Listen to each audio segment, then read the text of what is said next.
of the bill in question.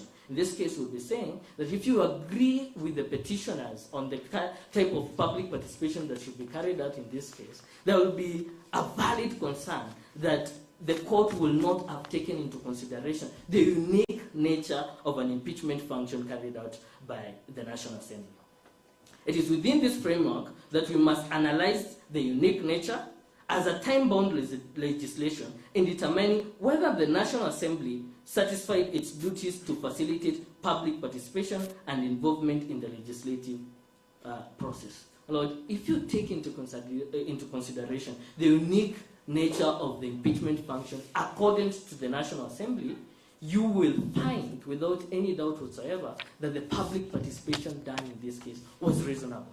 Well, let's look at the cost implication nature, and let's weigh that against the concerns raised by the petitioners. They tell you that there is need to do more than what the National Assembly did in this case. Dr. Modomi referred to the issue of doing 46,000 polling stations. Well, if the National Assembly was to carry out public participation in all those areas, are we not concerned about the cost implications that would have arisen? Well, we have been in this country, and we can be sure to know that there would have been a more valid concern being said that Parliament has spent unreasonable amounts of money to conduct a public participation in respect of an impeachment.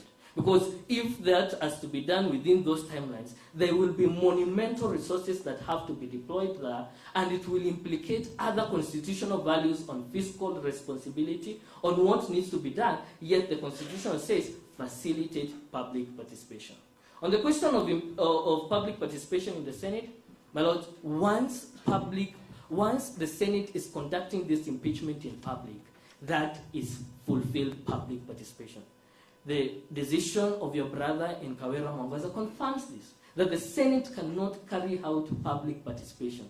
Public participation is done at the Assembly's level, and that's what the Constitution says, Parliament. So it says Parliament and National Assembly and Senate are both houses of Parliament. When one of them has already carried out public participation, on what basis will the Senate be carrying out public participation, especially given the unique nature of the function being done by the Senate in this case? It is sitting as a trial court. It cannot carry out public participation in that respect.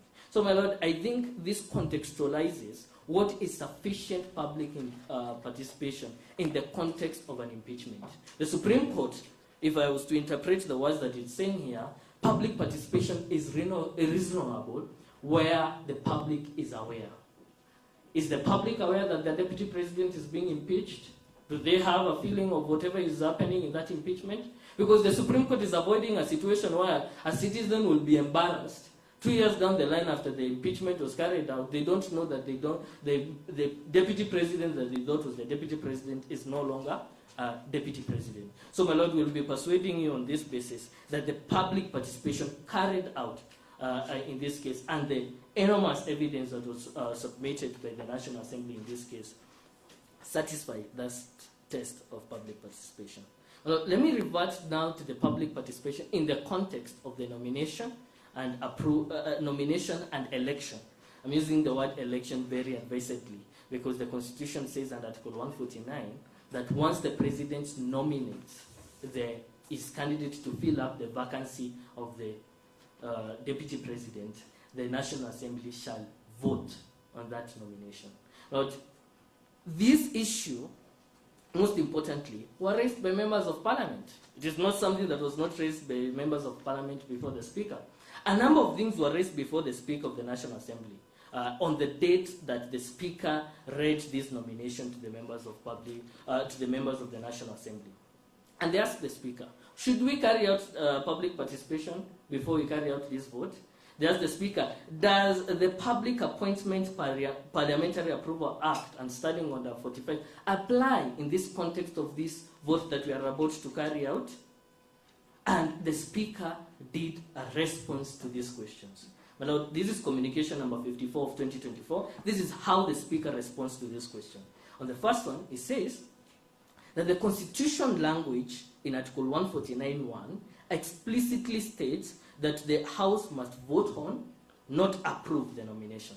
And the Speaker is supported by the Constitution. He says, If you have any doubt, look at what Article 132.4 says, what Article 152 of the Constitution says, what Article 156 of the Constitution says, what Article 154 of the Constitution says, what Article 155 of the Constitution says.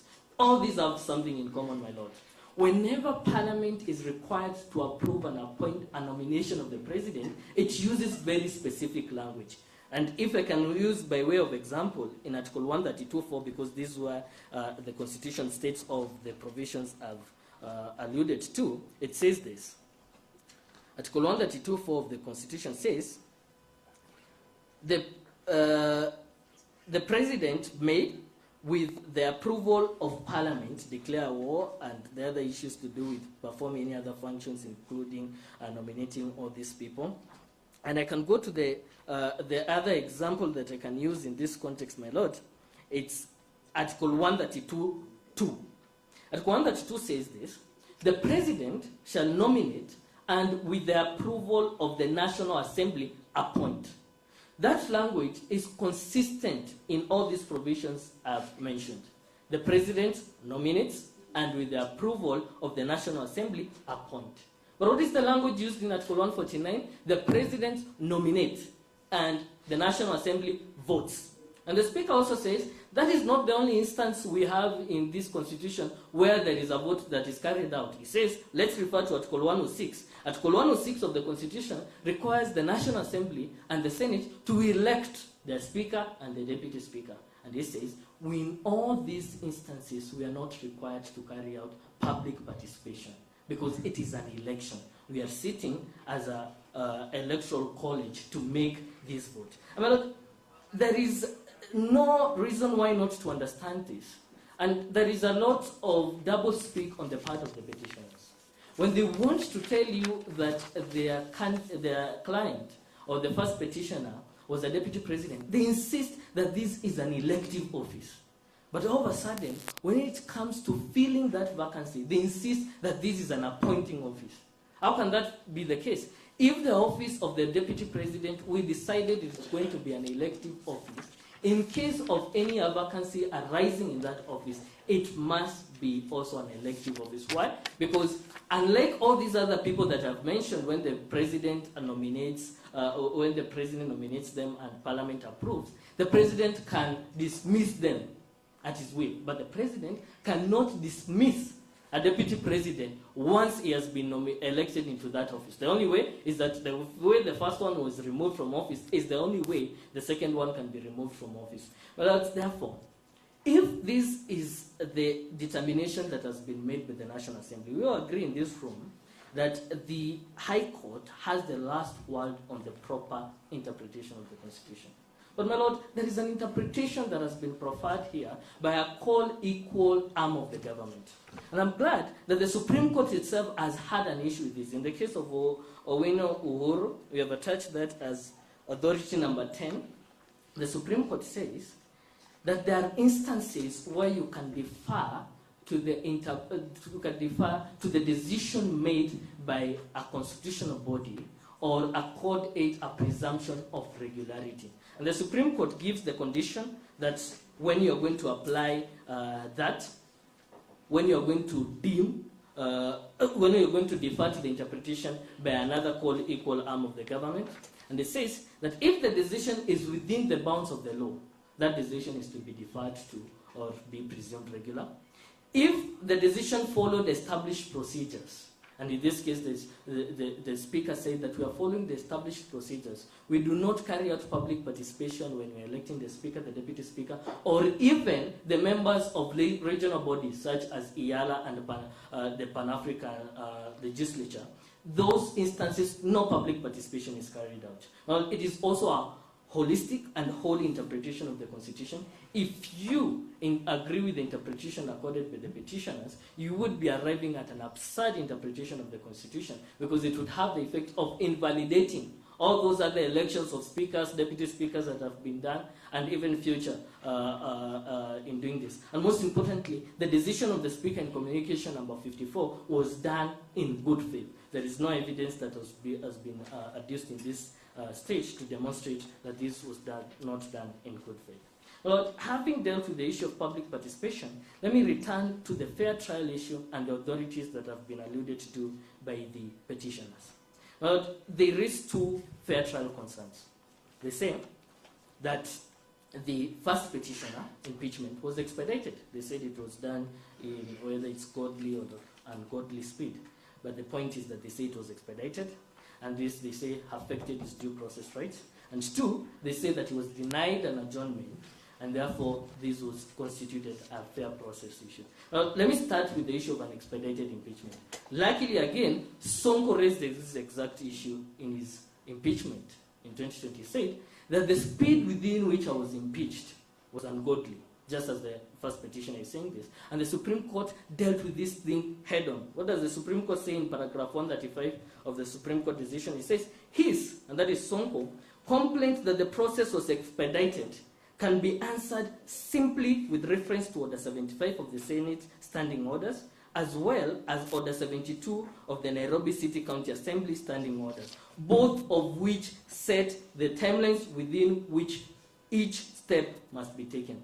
No step was taken outside those timelines. Well, therefore, it means that without belaboring this issue of an expedited impeachment, so long, and we have already seen that the Supreme Court itself has already upheld the constitutionality of standing orders in the context of impeachment, whenever anything has been done within those timelines, there cannot be a complaint that this was an expedited or not. There is a binding precedent in that respect.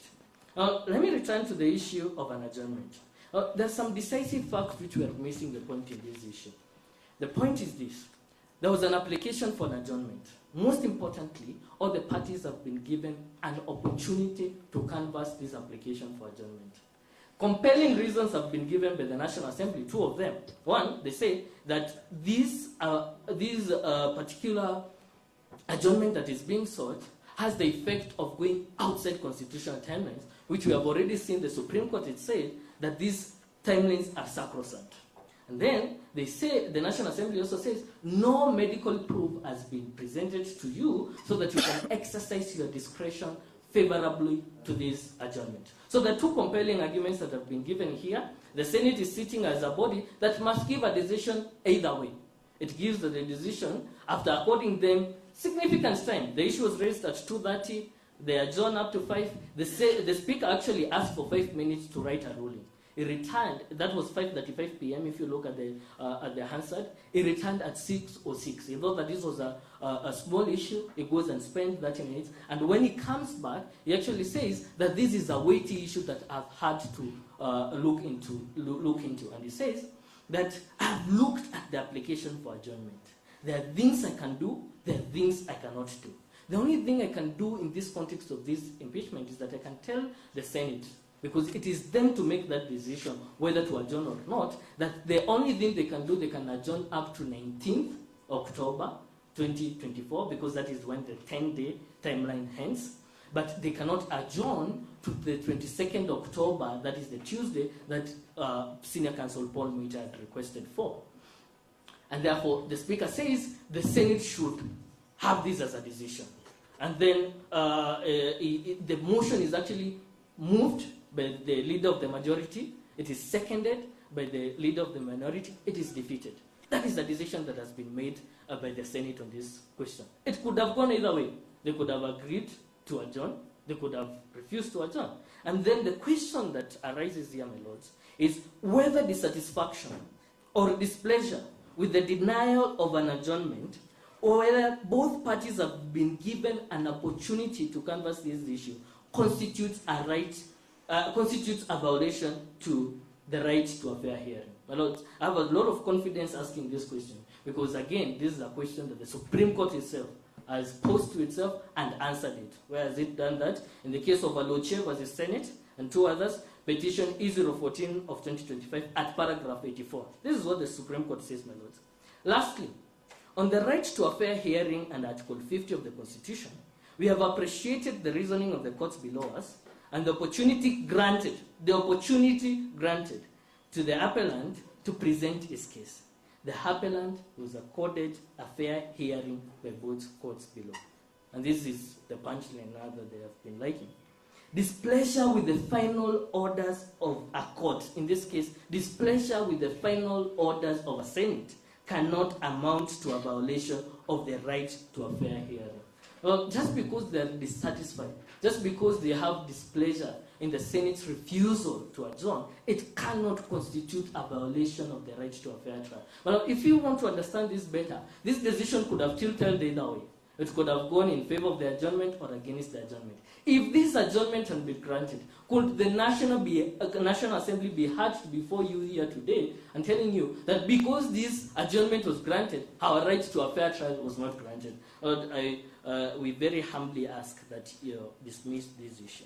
Well, they also cite two other authorities, the Philippines decision in Sara Duterte and the Onyango law of a court of appeal here. Of course, they cited the Sara Duterte decision in a different context. I think this is my friend Ochel Dudley was filing it in the context of Article 145, but it has very damaging information for them. Because this Sara Duterte decision, and this can be found in pages 706 to 707 of the first petitioner's further list and bundle, defines due process and when an issue of due process can arise. What does the Supreme Court of the Philippines say? Due process is anchored on fairness and equity. And I like that they use the word here, equity, not equality. It is flexible and context dependent, shaped by the circumstances, subject matter, and necessities of the situation. At its core, due process requires notice, hearing, and a fair opportunity to be heard. Well, when you listened to the case of the petitioner presented, all those that it was presented, there was no case that he was not given notice, that he was not given a hearing, that he was not given a fair opportunity to defend his case. In fact, at some point, I think they were very proud of how they had destroyed the National Assembly's chief witness in cross-examination. By their own evidence, they say they were given an opportunity up to the level of being proud of the job that they had done.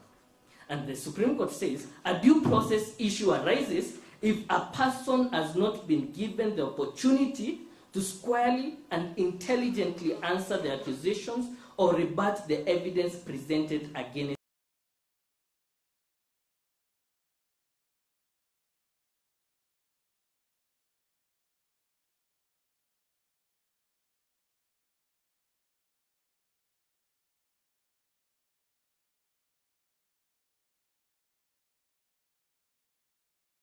Onyango law decision.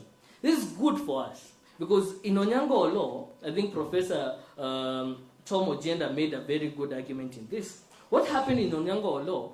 The County Assembly of Kisumu impeached Onyango law and sent him the impeachment motion on WhatsApp at 1:26 p.m. and told him, if you don't want us to go through this impeachment, come to the assembly. Of course, Onyango law tries to go to the assembly, it is blockaded. He cannot go there, he cannot prepare his defense, he cannot file his defense before the county assembly. What happens? At 3 p.m., they have already impeached him. So, two decisive distinguishing features in this case. Onyango law has been served with the impeachment motion at 1:26 p.m. No response has been added there. Is not even appeared before the County Assembly of Kisumu. He has not been heard, he has not tendered his defense, he has been impeached. And therefore the Court of Appeal said in this case that there was no fair notice, no hearing, no fair notice, no fair hearing, no defense tabled or fair opportunity granted to Onyango law. Exactly what Sara Duterte says. But there is something very important that the Court of Appeal says in paragraph 33 of that decision. What does it say? The County Assembly of Kisumu has standing orders, have 7 days within which the impeachment of a speaker should be done. So if they wanted to do this impeachment from 18th September, the Court of Appeal says the last day of this impeachment could have been 25th September 2020. It's 25th September. And the Court of Appeal says, we think that this was sufficient time to accord the Onyango law a fair hearing. Now, this confirms our argument that the timelines that are already in the Constitution on the impeachment of Deputy President or the President are already fair in and of themselves because they have the opportunity within which the person being impeached can tender their defense and be able to defend themselves with that. And we don't need to belabor that point, because in this case, that is exactly what happened. They filed their defense at the National Assembly, they filed their defense at the Senate within these timelines. So Onyango law viewed in this perspective is actually favorable to the position advanced by the respondent as opposed to the position advanced by the petitioners. You want to try and wrap up? Yes, my lord. Just 10 minutes and then I will conclude. Certainly not 10. Yes. Not 10. Yes? Certainly not 10 minutes. My lord, 5 will do. Let me just talk about the substantive validity argument that had been raised. Dr. Bodomi told you that there are only 3 reasons why the first petition was impeached. He was impeached because of the inflammatory rhetoric, because that would cause disunity. That is count 1, 5, and 6. He was impeached because of threats to judicial independence, count 4. And lastly, he was impeached because of threats to national security, because that is count 9. And the Senate concluded that his rhetoric of publicly, not any other day, just a day after we had lost innocent lives, he stood before live cameras in front of friends and adversaries of Kenya and publicly told the people that we have a dysfunctional national intelligence service. Well, even if there is questions that we can ask, can we genuinely and in good conscience question the decision of the Senate to say that these utterances made by the second highest office holder, a member of the National Security Council, that he was required to say these things in the secrecy of the about the National Intelligence Service. He said them in public. The senator said, this is gross misconduct. You should not have conducted yourself in this way. Can this honorable court sit and substitute its view and say, no, this is not gross misconduct, this was something else? But if you do that, go back to Sonko, paragraph 117, the Supreme Court says, when you are doing whatever you are doing as a court, you must be careful not to constitute yourself as the county assembly or the Senate, in this case, National Assembly and Senate. Well, if you go back to exercise a value judgment on these utterances that they have not actually disputed, they agree that these utterances were made, but we want you to say that they were justified, not impeachable conduct as the Senate says. Well, if you do that, you will be going against Sonko decision that tells you that you cannot constitute yourself into an impeachment body. And when you do that, my lord, there will be serious practical consequences. When I listen to Dr. Mudomi advising his clients who are seeking impeachment services, he tells them that the most important area of impeachment is at the Senate. You need to provide good arguments, you need to provide good evidence, because that's where the grounds are substantiated. My lord, if you agree with the petitioners, I think you'll have to recalibrate his advice. And you'll be telling them, forget about what happens in the Senate. The real impeachment happens in the court. We'll just take this evidence and we are going to persuade the court that whatever the Senate agreed upon is different from what is being said here. And Lord, lastly, let me talk about the Falafala judgment that was presented by the petitioners. Lord, this judgment is very damaging to their case. Why? The issue in Falafala was that there was a Rule 129I of the National Assembly standing orders that said when there have been substantiated, when a special, not an investigative committee has found that there are prima facie grounds to believe that the president has committed an impeachable offense, the National Assembly will vote on that report and determine whether to refer that impeachment motion to the investigating committee. That is how things happen in South Africa. And the Constitutional Court is saying, no, you cannot do this. You cannot subject something which has already found a prima facie ground that the president may have committed an impeachable offense, and you just shut it down by a mere vote. And we think that is a very good argument. You cannot just shut it down by a mere vote. It needs to go to investigation. But that argument is exactly what Ochiel Dudley argued before here under Article 145. He told you, first, Article 145 3B uses the word may because it is mandatory. But if at all it is not mandatory, it is not mandatory in the context of flimsy impeachment grounds. He said, and I used the example that he used, if, for instance, the National Assembly has impeached the president for wearing a yellow shirt, that impeachment is not deserving of going to the investigation. And of course, he has used a very notoriously simple illustration. Well, we have done a lot of impeachment in this country, and there have never been such grounds. But he's exactly introducing Rule 129I of the National Assembly, because what the Senate simply needs to do when they want to deal away with an impeachment motion, they need to say that this is a flimsy impeachment motion. We are not going to go to the investigation. So in this context, this Falafala judgment is against them because it prevents exactly what they have argued against. But the other parts of the Falafala judgment actually confirm that an impeachment is discretionary. If you look at paragraph 50 of the Chief Justice Ma in that decision, it says that even where there have been established grounds of impeachment, the ultimate decision on whether to impeach or not lies in the hands of the National Assembly. Why? Because of the two-thirds vote threshold. And that is exactly what is in our Constitution. Well, in this case, the Senate can actually find that there is an impeachable offense, but still vote to save that president. And I'm glad that they are the ones who have brought this constitutional court decision, because it ultimately confirms that. And that ultimately confirms Professor Githu Muigai's arguments that this is a political process. Because even where there is evidence that an impeachment offense has been conducted, the Constitution, Article 145(7), gives the Senate the power to actually decide whether they are going to impeach or not to impeach. Lords, I think that is the context within the Falafala judgment is not applicable to the case. And this is the same issue with the Lesotho judgment that they have attached. The Lesotho judgment, the Parliament of Lesotho had voted not to enact a legislation, not to discharge its function. And the court of Lesotho was saying, no, you cannot do that. You have an obligation to enact a legislation. Ochieng Dudley is introducing that interpretation, Article 145(3). He's giving the Senate an easy way within which they can say, no, we are not going to investigate this impeachment. After all, it is a flimsy and frivolous impeachment.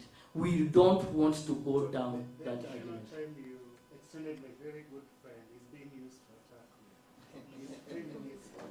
Well, I think I was not attacking him, I was attacking his argument. And I think I've delivered the point because he has been able to rise to respond to it. I think it is in the same way in which Professor Ogada was referring to the academy. So you should take it on the same stride. Thank you, my Lord, for the protection. I think, my Lord, thank you for giving me this opportunity to address you in this matter. This is my maiden physical appearance from the date of admission, and I thank you for according me the opportunity and the gratitude to listen to me. I'd like to ask Dr. Mudomi then to officially close. Thank you. Thank you. Before you close, I asked the question yesterday, and you attempted to answer it. Case by case, you have introduced what you call unique nature, which I think the same thing, by case, but in public participation. So this case by case or unique nature, in whose favor should it be? How do you determine case by case or unique nature? Are you, for example, saying that all impeachments are the same? It doesn't matter whether you are a deputy president who came in the same ticket with the president, or whether you are a deputy speaker of a county, or how do we rate or value the unique nature? Who should benefit from the uniqueness of a nature? Thank you, my Lord. If I may answer that.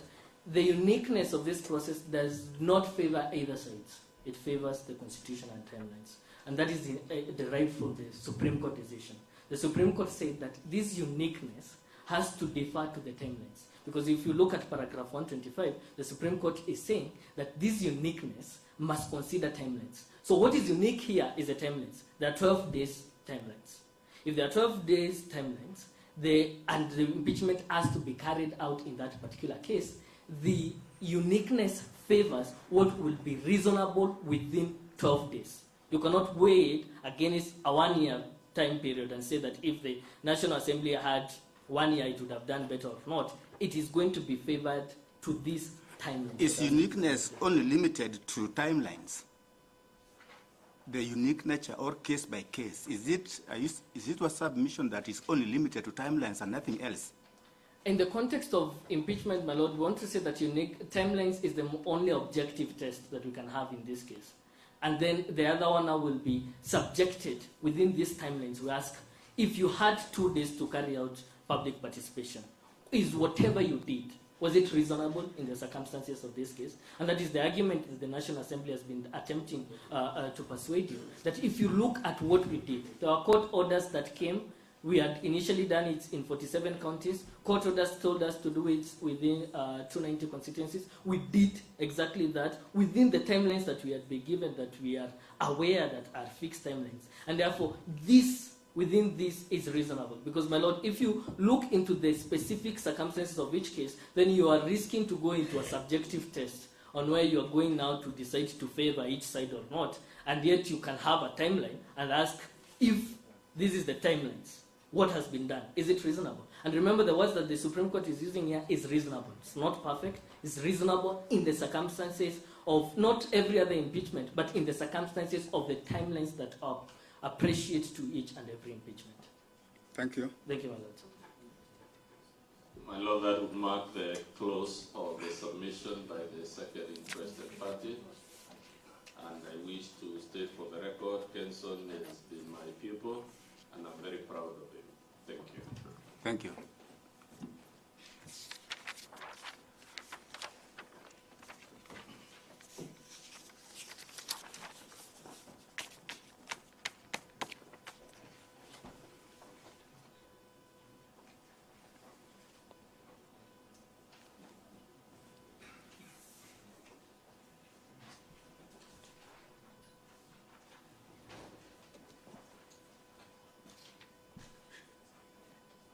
Dr. Kamoto, what were the timelines? Was it 15 minutes you had requested? No. Yes, my lady, it was 1 hour.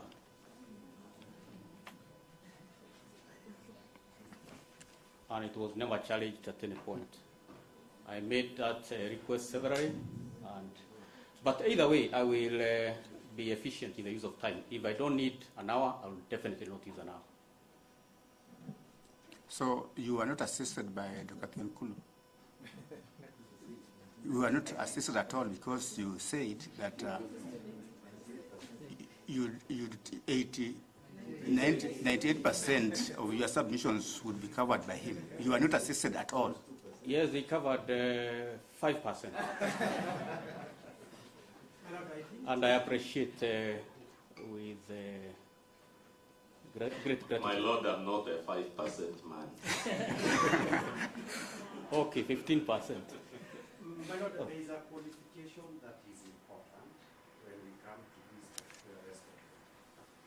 This respondent did not file any pleadings in terms of right of judgment or anything else. And the submissions that they have filed are just 12 pages. There were some grounds, but there are 12 pages of submissions basically saying what everybody else has said. So the big questions would be, how do you summarize 12 pages of submissions double spaced in 1 hour? Because it's highlighting of submissions. There are 12 pages. There is no affidavit that speaks to the facts. Oh, he has said that he may not need that 1 hour. Yes, and I also appreciate Mr. Kibe Mungai has given me a book, but I never knew it would come at that cost. He gave me a book, and since he gave me a book, he has consistently opposed my ability to make any submission, to examine. He has become very hostile after donating that book. But with that as it may, I will soldier on, and allow me, my Lord, to proceed. Yeah, proceed, please.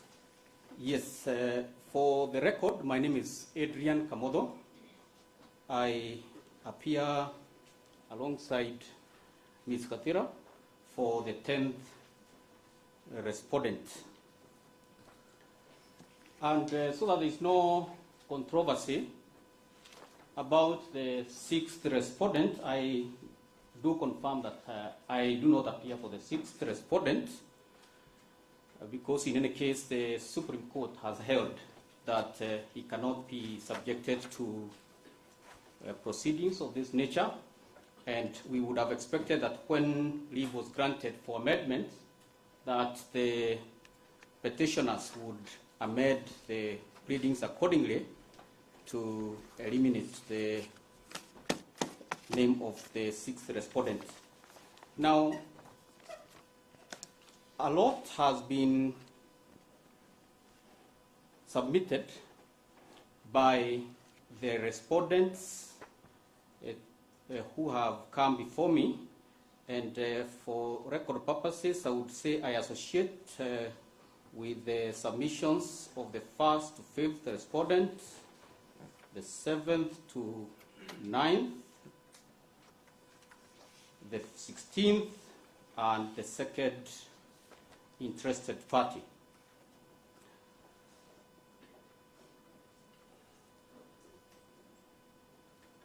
To us, there are two predominant issues that arise from the petition before you, my lords, my lady.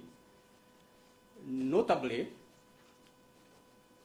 is the legitimacy of the impeachment process of the first respondent, and secondly, the propriety of the process that was used to fill the vacancy. Because I won't belabor the points that have already been made, I would first like to state that the impeachment process of a deputy president is wholly contained within the provisions set out at Article 150 and 145. And it is distinguishable from the process of removal of a county governor at Article 181, because the process that leads to impeachment or removal of a deputy president does not require any further legislative action. It is wholesome in nature as per the constitutional provision, meaning that you can use the constitutional provision without making advertence to any other statutory provision or any other legislation. This is because at Article 181, you'll find the process of the removal of the governor, the removal of a county governor. And it is significant that county governors cannot be impeached. There is no process for impeachment of a county governor. It's only removal that can happen as far as it relates to a county governor. So at Article 181, it provides the mechanism of removal of a county governor from office. And then at Article 2, it states that Parliament shall enact legislation providing for the procedure of removal of a county governor on any of the grounds specified in clauses 1. To date, we have only had successful impeachments of holders of the office of the county of a county governor. So, as the court makes its findings on the impeachment in relation to the deputy president, then there will be need to make that distinction and recognize that the Constitution itself is complete in terms of what should guide the whole process of removal of the governor, of the deputy president. Now, for this petition before you to succeed, it required the petitioners to adequately demonstrate that the impeachment process as conducted by Parliament did not follow the provisions of Article 145 and Article 150. Article 145 sets out in detail the process and how it ought to be carried out from the beginning, where it commences with a motion by any member, as long as a third of support is secured by a member, it is possible to commence the process by enumerating grounds, whether on gross violation of the Constitution, whether on gross misconduct or violation of the constitutional statute. Once that is done, the next step is that of getting a resolution of 2/3. That was done. So that process has not been in any way challenged, that the numbers were raised. It has also not been alleged that the motion was not transmitted to the Speaker of the Senate within 2 days. It equally has not been shown that the Speaker failed to convene, the Speaker of the Senate failed to convene the Senate within 7 days. What was brought as an issue is that upon the motion being brought to the Senate, it had to be subjected to a committee, to the committee route. But the Constitution at Article 145 is very pertinent, that it's only through a resolution of the Senate that the committee route can be taken. That was attempted, but the resolution didn't pass.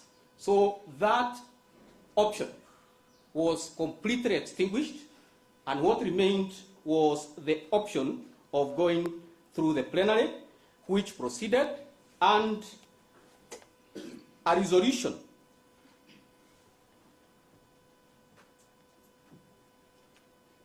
or rather a 2/3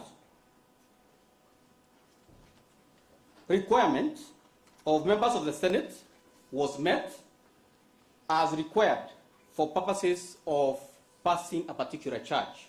And of course, there were several charges that there were actually 5 charges that were approved in that regard. The other issues that have been raised variously by the petitioners relate to the speed at which the process was carried out.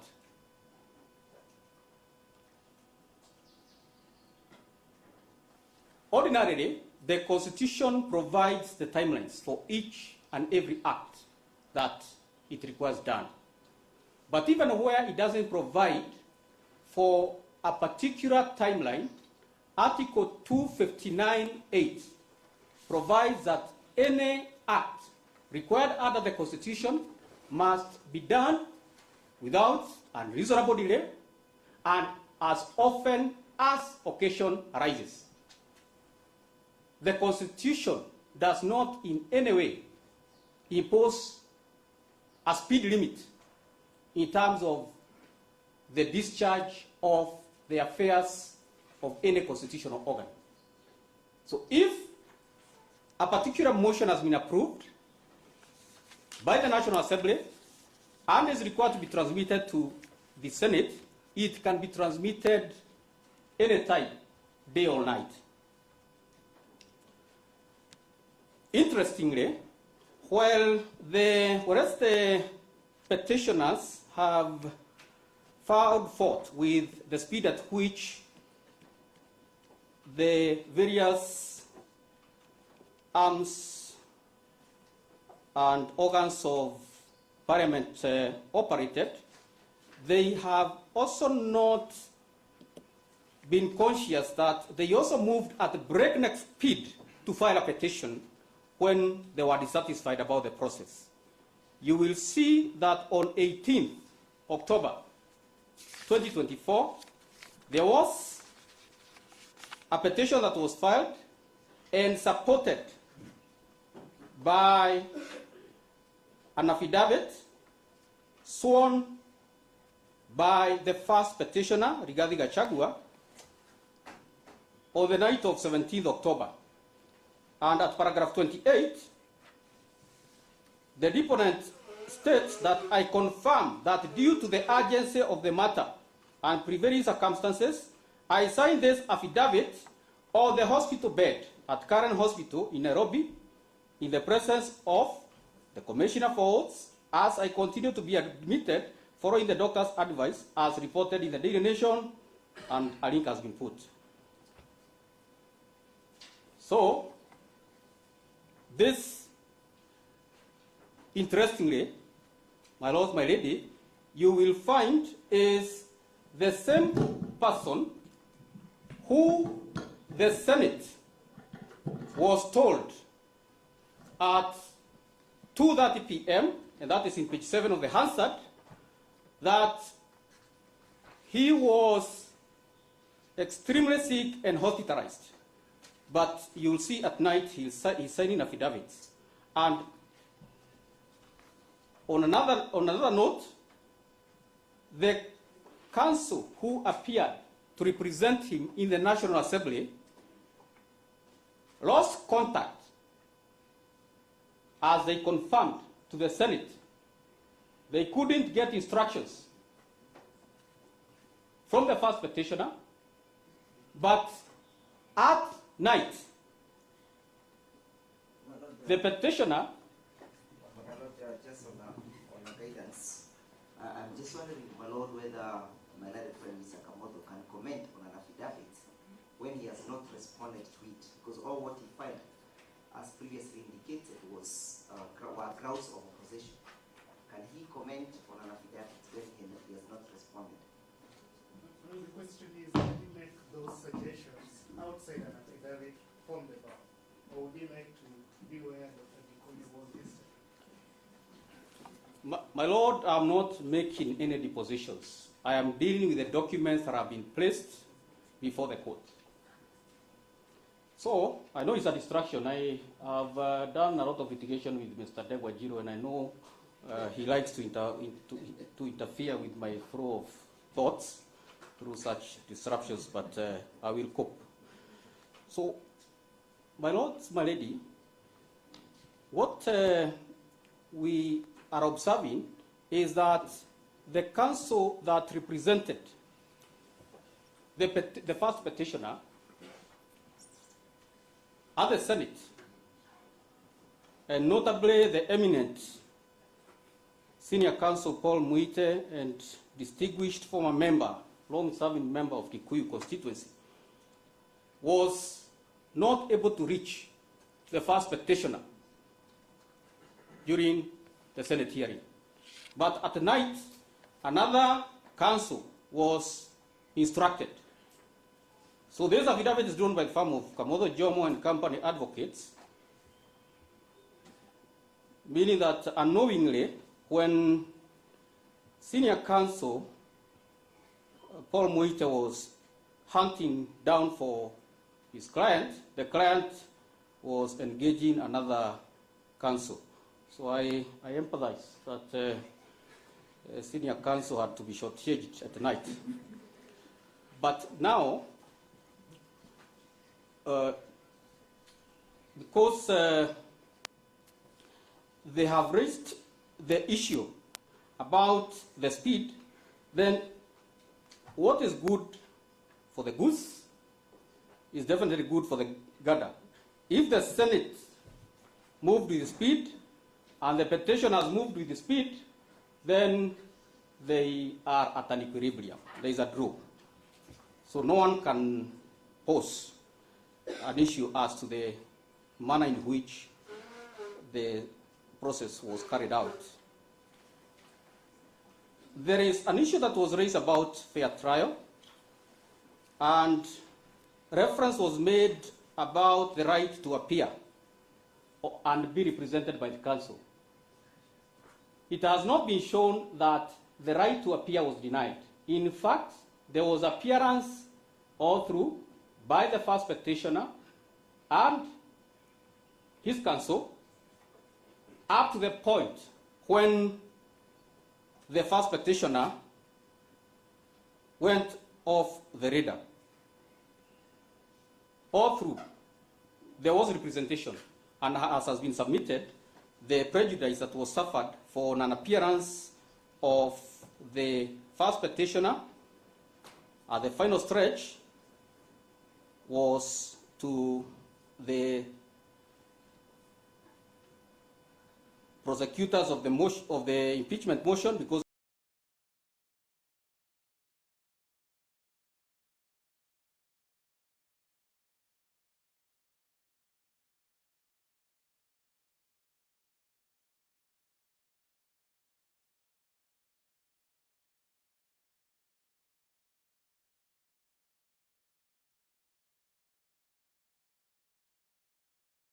from paragraph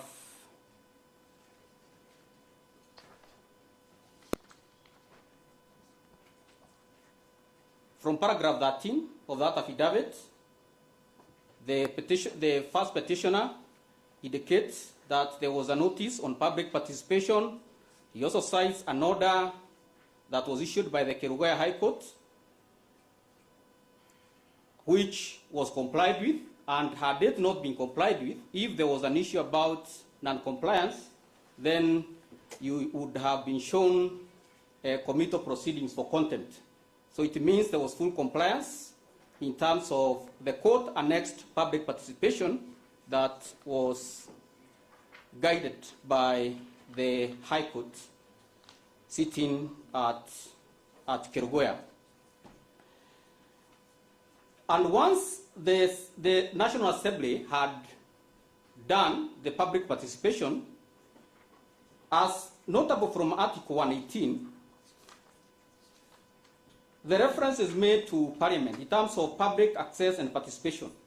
If one House of Parliament has undertaken public participation, then it is impossible to say that Parliament has not undertaken public participation, because the conduct is perceived to be of a joint venture of an impeachment process. A question would arise if insistence was to be made that for every trial process that there be public participation. The next challenge that would be directed by the petitioners would be to the determination of the courts. They would say that the process, like the one we are doing here, if a judgment is issued, they will challenge the judgment and say that there was no public participation. So to the mind of the petitioners, they believe that in every case, even when it is going to render absurd outcomes, that public participation should be undertaken blindly. But we submit that public participation is not a process that is supposed to be done outside the confines of logic. It must be done, but it must be undertaken within parameters of rationality, such that nothing will then arise from the allegation that public participation was not conducted. It need not cover everyone. Even in Parliament, when debate is happening, not all members get an opportunity to speak to a particular motion. There is control in terms of debate, control in terms of time, because time is not infinite. But at some point, a decision has to be made in the manner prescribed by the Constitution by way of voting, as provided in Article 122, where it states that except otherwise, as provided in this Constitution, any question proposed for decision in either House of Parliament shall be determined by a majority of the members in that House present and voting. Just the same way, litigation terminates at some point, even debate in the House has to terminate, and decisions must be taken by way of voting. It was also the petitioner's submissions that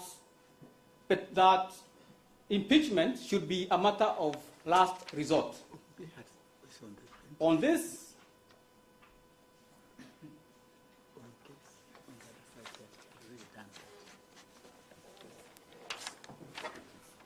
position, we find the position taken by the petitioners to be outrageous, because you are told a person who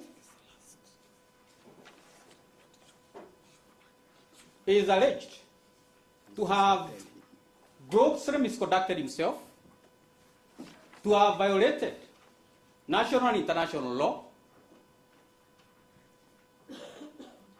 to have grossly violated the Constitution, should be allowed to stay in office.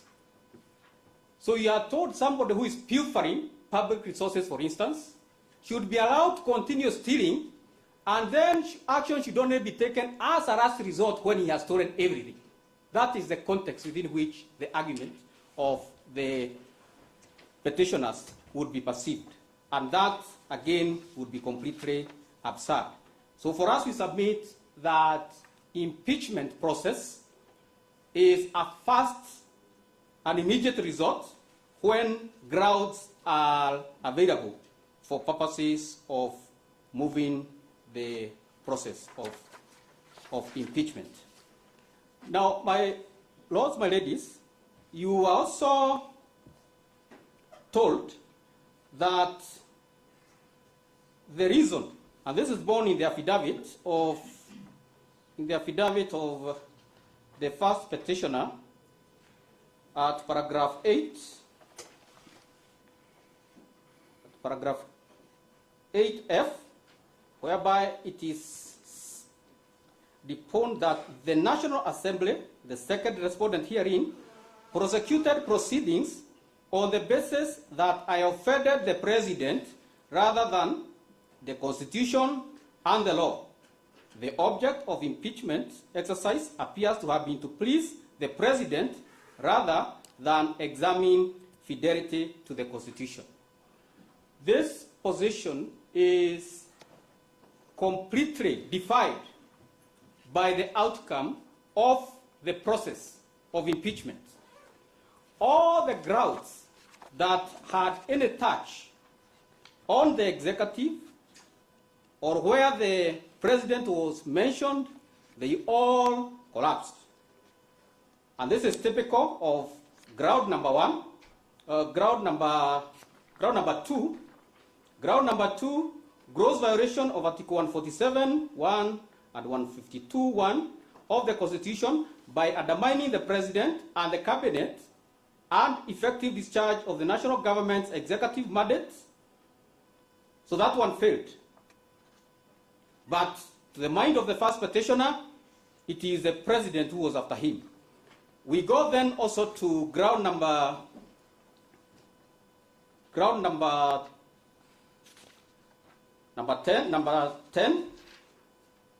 Ground number 10 was gross misconduct by openly or publicly insubordinating the President, who is the head of state and government.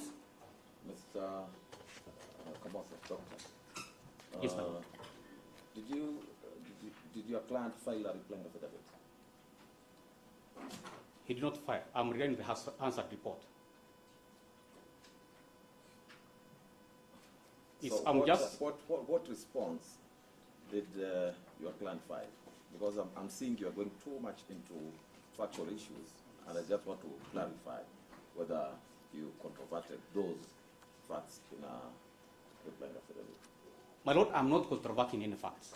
I'm just drawing observations from facts as they are. So I mean, just ask, did your client file a reply? No, he did not file. Okay. So, my Lord, my Lady, I was just indicating that on those grounds where association could have been drawn to create an impression as made by the first petitioner that the process was done for purposes of appeasing the president, then holds no water to that extent.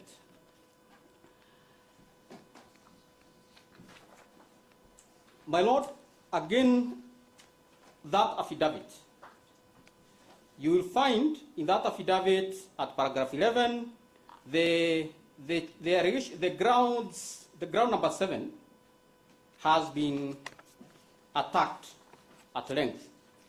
Which affidavit is affidavit this? of the first petitioner, the one sworn on 18th October 2024. Yes, that is the exact issue I raised. You are responding to averments in an affidavit in a situation whereby your client has not filed a proper affidavit. Do you think that's proper? Yes, my Lord, because I am not challenging the...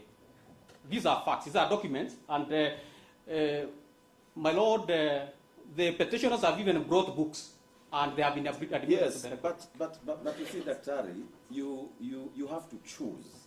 When you are served with an affidavit, you have to choose. If you decide to controvert the factual averments in an affidavit, is through an affidavit, another affidavit. If you decide to file a grounds, then you are limiting yourself to issues of law. So you may need to look at the approach you're taking. I'm well guided here, my Lord. Yeah, but for purposes of these submissions, I am not controverting. I'm just making any observations. I'm just making observations as they are. With that estimate, we also want to note that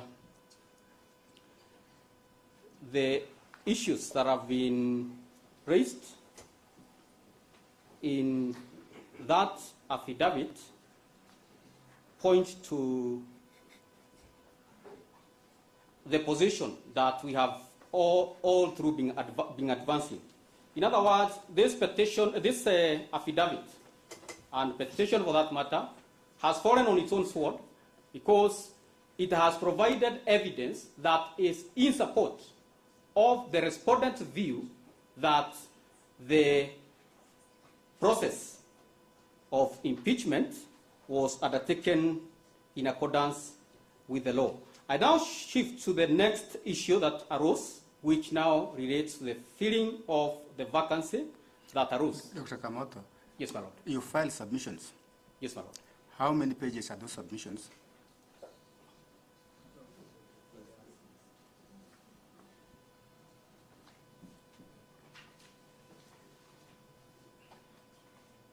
I would give you opportunity to read those submissions verbatim.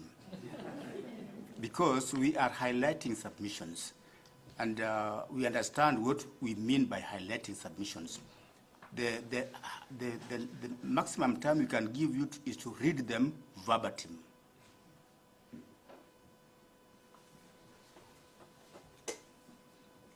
Yes, what I've just read is just expounding, because the issues, you find the first issue that we have addressed is brought out, the procedure for impeachment of the Deputy President.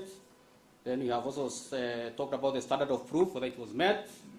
Then whether the court can interfere with the process, whether the process of appointing. So basically expounding on the issues. It's only that when we are submitting, doing written submissions, unlike our counterparts, we are not too verbose. We just hit straight on the issue. And that's why they are counting the pages of my submissions when the game was not about the counting of pages. So I deem it unfair that the counsel for the petitioners would want to muzzle the voice of the 10th respondent. But, my Lord, I will be brief. I have now moved to that second issue about what ought to have been the process of filling the vacancy once the vacancy arose. And Article 149, which we have already observed, is wholesome enough.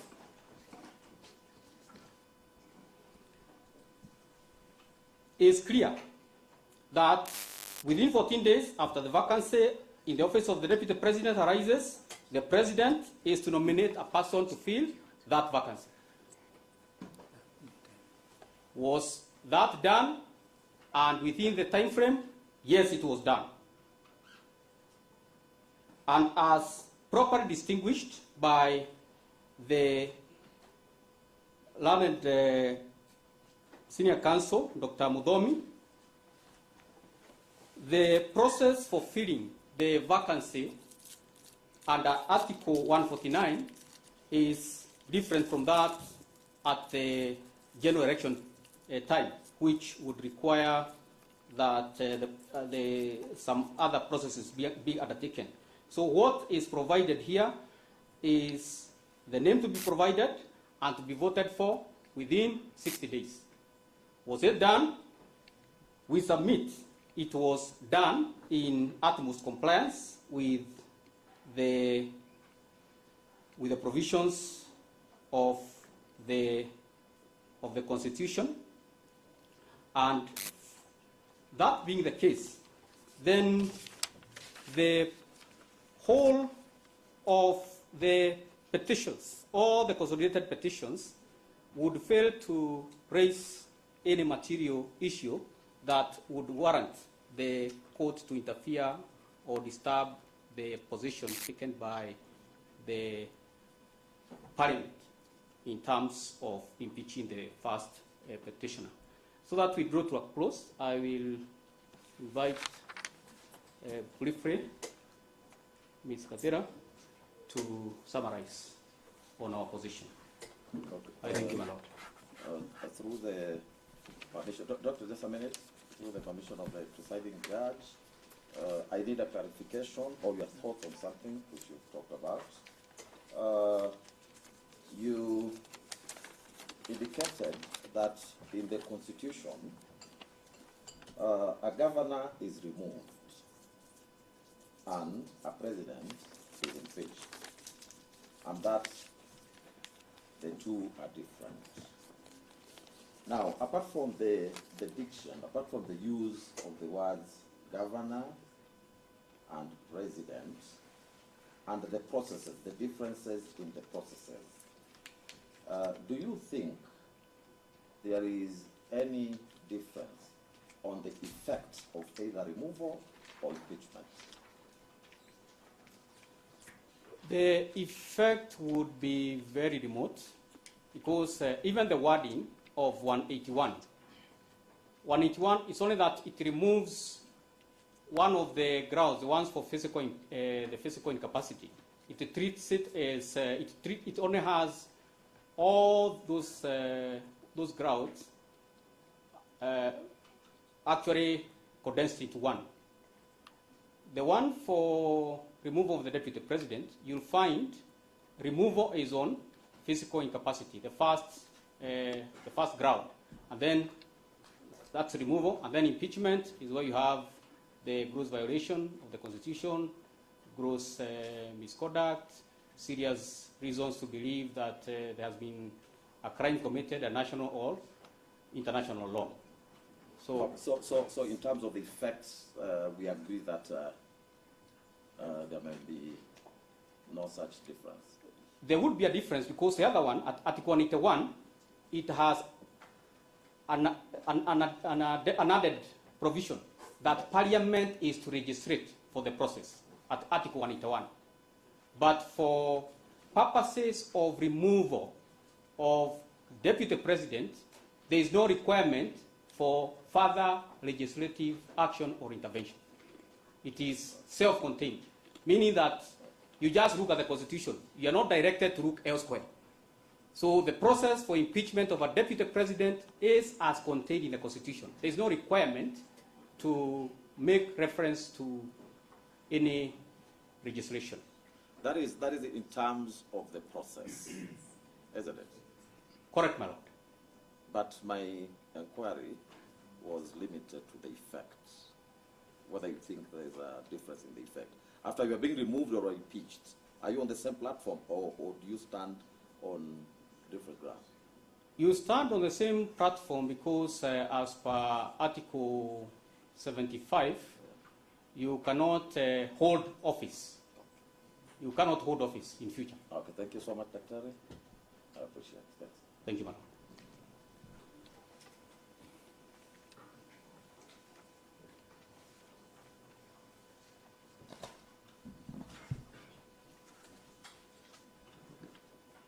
My lords and ladies, Ms. Gadira, I appear alongside my senior Dr. Kamodo for the 10th respondent. I will only take 5 minutes of your time to highlight the issues. My lords and ladies, the process of impeachment is in 2 stages. One before the Senate, one before the National Assembly, then the Senate. And it is a discretionary process, a political discretionary process. Thank you, Senior Counsel. And as held by the Supreme Court, this court will be very reluctant to interfere with the discretion of the Parliament under the political question doctrine. The question then is, under what circumstances can a court of law interfere with the discretion of Parliament? And the answer is in 2 decisions, the Sonko decision and the Justice Kariuki Mate decision that has been highly referred to by both sides of this petition. And for the court to interfere with the discretion of Parliament, the same has to be on question of whether or not the Constitution has been breached. Specifically on what rights of the petitioner were infringed by Parliament during the 2 stages of impeachment. So the question that we therefore ask, which is the question that the court will have to determine, is what rights was the petitioner and the first petitioner entitled to during the 2 processes that were infringed. We highlight that majorly there were 3 rights. We have the right to a fair hearing under Article 10, the right to a fair administrative action under Article 47, and the public participation highlighted under Article 10 and the other articles of the Constitution. Looking at the right to a fair hearing, the same has been highlighted before the National Assembly, the specific stages, and what amounted to the right to a fair hearing, and who had the right, and if at all it was infringed, on whose part. In this case, the right to a fair hearing was infringed on the part of the Senate and the National Assembly because we were not given a chance to cross-examine the first petitioner on the evidence that he had presented before the two houses. Meaning, on the part of the first petitioner, he enjoyed the right. Specifically, under the sub-articles 2 of the Article 50, different principles are provided therein to adduce evidence which he did, to challenge evidence which he did, and ample time to prepare, which was provided to him. On the right to a fair administrative action, the threshold is provided under the Act itself. There has to be adequate notice. Was there one? It's been submitted, and it is on record from the Hansard that there is a notice that was provided to the first petitioner to appear before the National Assembly, to appear before the Senate, and the charges that were advanced against him were provided to him for him to answer. On the second principle is the reasonable opportunity to be heard and make representation on the charges advanced against him, which he did. There's the legal representation, which he enjoyed. It's been heavily submitted that he had the senior counsels who were present, and the petitioner was also present. during the proceedings. There's a principle of expeditious and without delay. The decisions were made within timelines, within the constitutional timelines. And the decisions have to be lawful and procedurally fair, which is a principle that has already been submitted on. I do not wish to rehash on the same. On the public participation, my lords and lady, I fully associate myself with the submissions made by my seniors, Mr. Dr. Mudomi Thiankonu, my teacher, Mr. Kipkosgei, Professor Ojeda, and Ms. Tanji, on the specific aspects of the public participation in the National Assembly and in the Senate. The threshold that is required in the BAT case, which was met. And with that, my lords and lady, I submit that the rights that were to be enjoyed by the first petitioner during the whole process in the 2 stages were present, were enjoyed, and if any violation occurred, it was on the part of the respondent and not the first petitioner. And on those grounds, the 10th respondent submit that the petitioner has no merit and should be dismissed. Thank you, my lords and lady.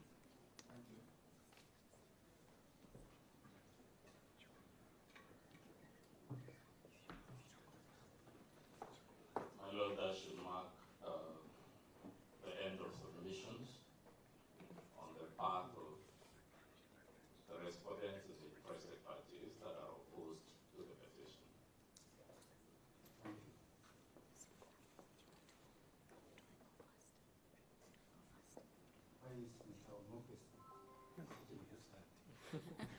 I had warned him he was in hostile territory. That is a good friend of mine. Your Lordship, when you sit with your teacher, you cannot be in any other territory other than in the hands of your teacher. And I needed to talk to him also that his tone was too harsh when he presented his submission, and I guided him also a little bit as his student.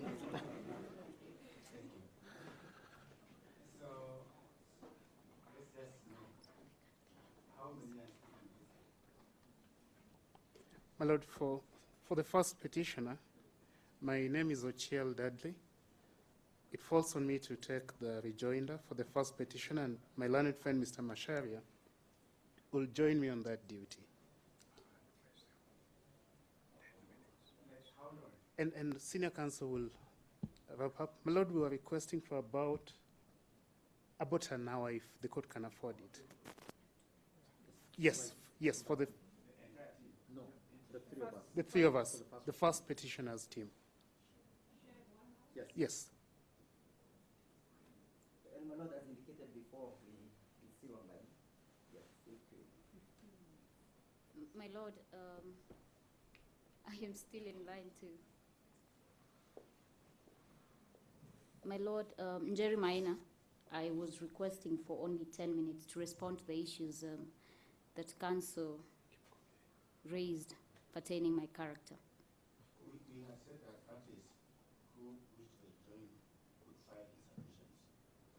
My Lord, I understand that you had given instructions. My colleague, Muge, took the directions that I was to respond specifically on the issues pertaining my character.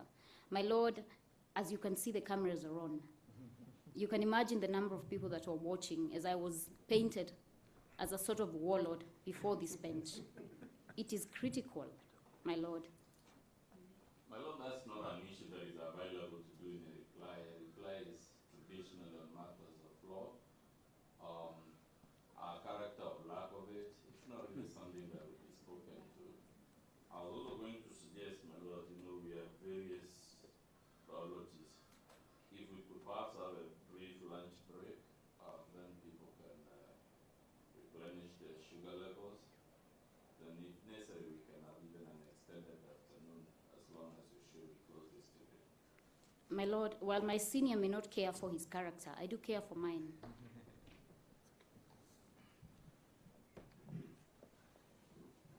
My Lord, I would plead with this court to take into account that our opponents responded to the petitioner's case orally in court, together with the court of the public opinion. All we are saying is that, yes, let us shorten our respective replies to those responses that were made orally in court. We will shorten, but allow us to do so orally in open court. Thank you.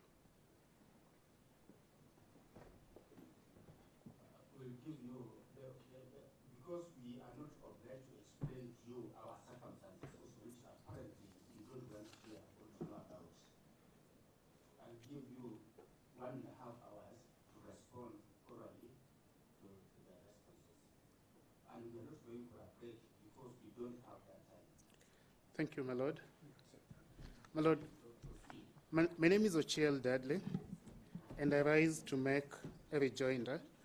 Keeping first things first, my lord, let me first of all briefly dispense with 3 matters of first principles that came from the submissions by my learned friends, senior counsels Githu Muigai and Mudomi Thiankol. My lord, let's face it, the suggestion by senior counsel Dr. Thiankolu and Professor Muigai that when you are hearing us on the interlocutory matters, you, with finality, decided the meaning of Article 145 is a suggestion that is repugnant to justice and morality. My lord, that suggestion that an interlocutory court can determine disputed matters at that stage defies the logic of Uhuru Highway Development versus Central Bank of Kenya, holding that opinions expressed on the merits of a case at the interlocutory stage do not bind the trial court when hearing the matter on the merits. The trial court, I quote, is bound to ignore the findings and to apply its mind afresh to the decision of the issue. My lord, it doesn't matter whether the suggestions come from the Court of Appeal or the Supreme Court on interlocutory matters. You must apply yourself anew. The other matter of first principle came from Professor Githu Muigai on his ambivalent stand on whether you should intervene or not. At some point he said there's a dilemma. If you intervene, it's bad. If you don't intervene, it's bad.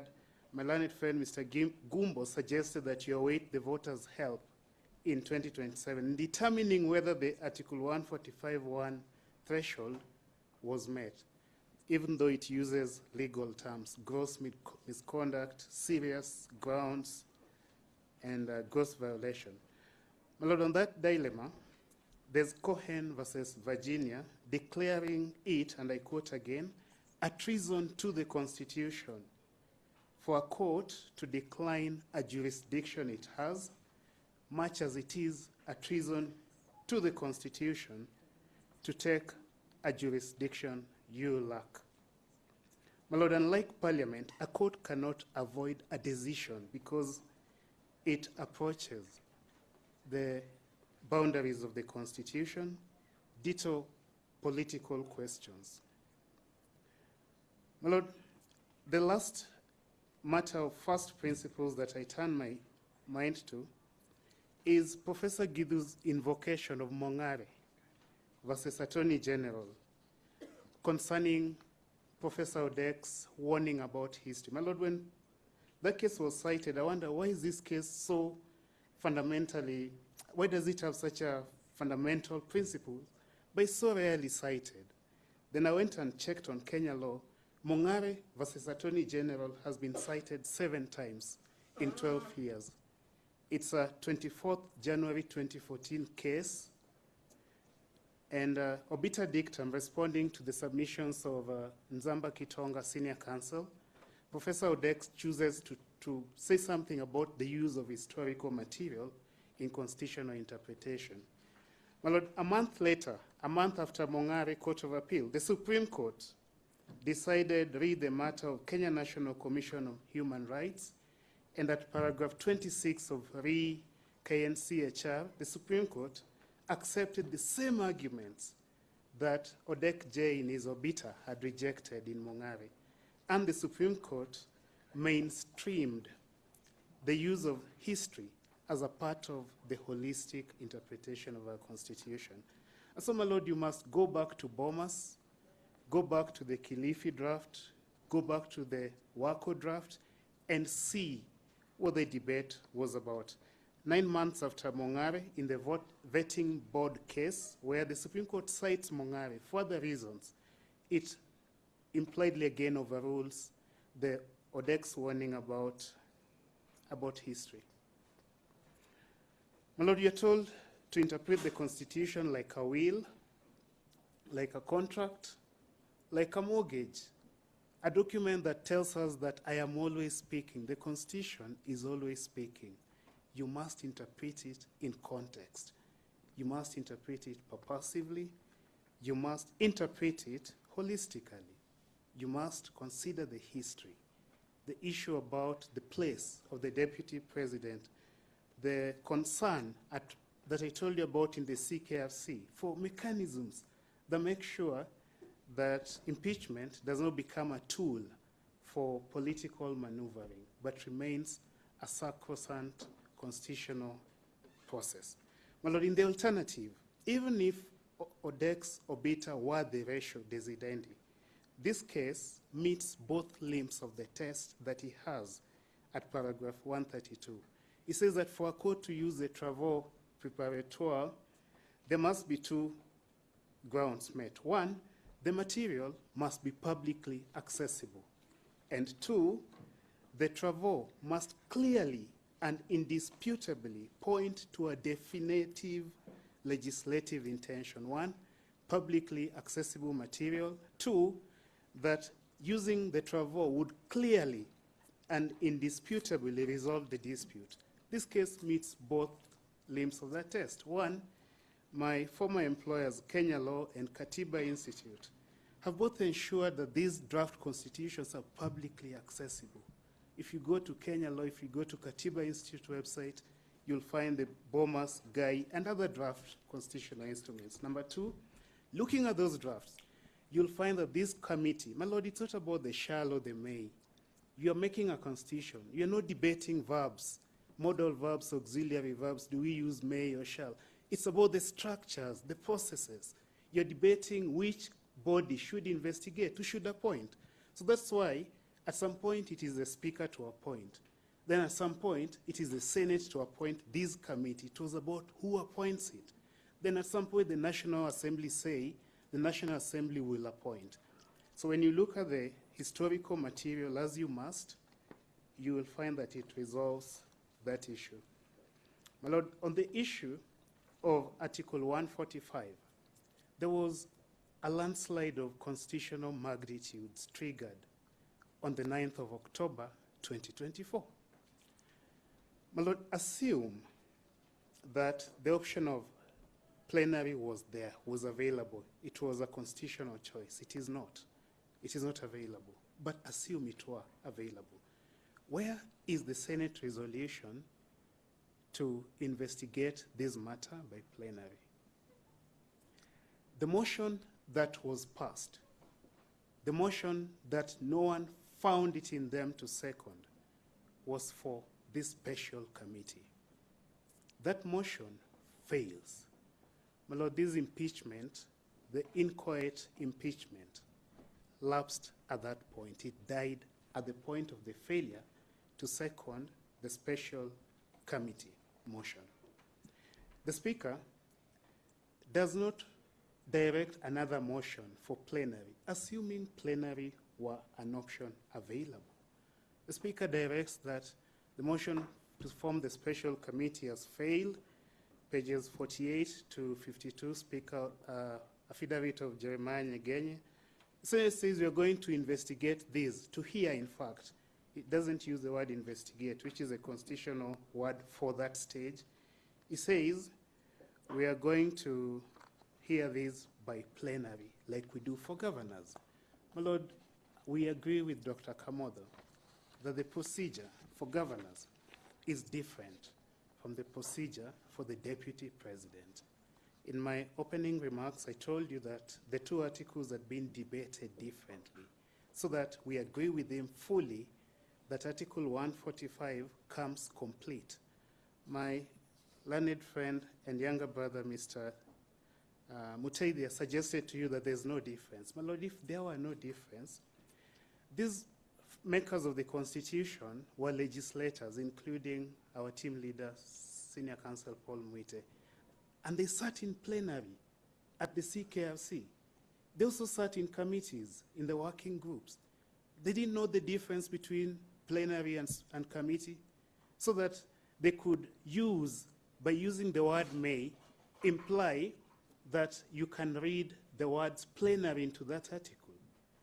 My Lord, by refusing to form this special committee, Senate moved this process from Article 145(2),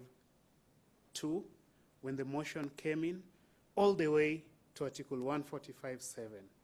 My Lord, if you look at Article 145(4), the special committee must investigate the allegations and must do so in 10 days. The Speaker of the Senate collapses those 10 days into two sittings, 16th and 17th, and they are done. So they investigate there, and then they sit over their own investigations. My Lord, Article 145(5) requires a hearing. You must be heard during that investigation over the 10 days. That was taken away. Article 145(6) requires a report indicating if or not the allegations have been substantiated. Where is that report before you? That report is not there. 45(6) requires the special committee, not plenary, to indicate if or not the allegations have been substantiated. To report to the Senate is a word the Constitution uses. And my Lord, even if the 10 days borrowed from Article 145(3) applied to the plenary sitting, the Speaker and senators denied the Deputy President the balance of the benefit of those 10 days. My Lord, Dr. Thiankolu told you about the parade of horribles, the fear of constitutional processes without timelines. My Lord, Article 259(8) of the Constitution tells us that where no specific time is provided, then you need to perform the function without unreasonable delay. And Rule 12 says that after the committee reports, my Lord, and Senate is now hearing the Deputy President at the second hearing. That article has two hearings. 145(4) he's heard in investigations for 10 days. 145(6) is heard on his defense to the charges that have been substantiated. Two hearings. Now, the point I was making is that, yes, about Rule 12. My Lord, Rule 12 said that the second stage hearing, the hearing will be held from day to day until the Senate votes on the matter. My Lord, that's language you are familiar with. The court has heard us from day to day until the conclusion of this matter today. So the parade of horribles is really, my Lord, nowhere.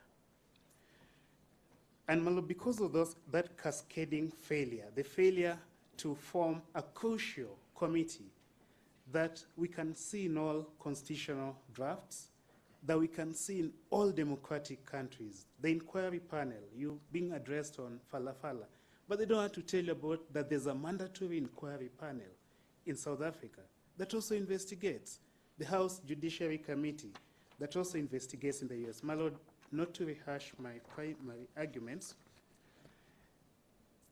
and also coming to Onyango Law, the respondents have tried to. My Lord, I've already noted what the court wants me to do, and I'll do it. My Lord, my respondents could not distinguish Onyango Law. If Onyango Law was about unfair hearing, so is this case. And on the Duterte case, which was cited to you by everyone, my Lord, all 13 judges in Duterte take up jurisdiction and nullify the impeachment. but Duterte is cited to you as saying that he should not take jurisdiction, that it's a political case. My Lord, if you look at the lead judgment of Leonen, he says that it's a legal, political, and constitutional procedure. It is not purely political. It must comply with the Constitution. And that, obviously, sham complaints must be dismissed immediately.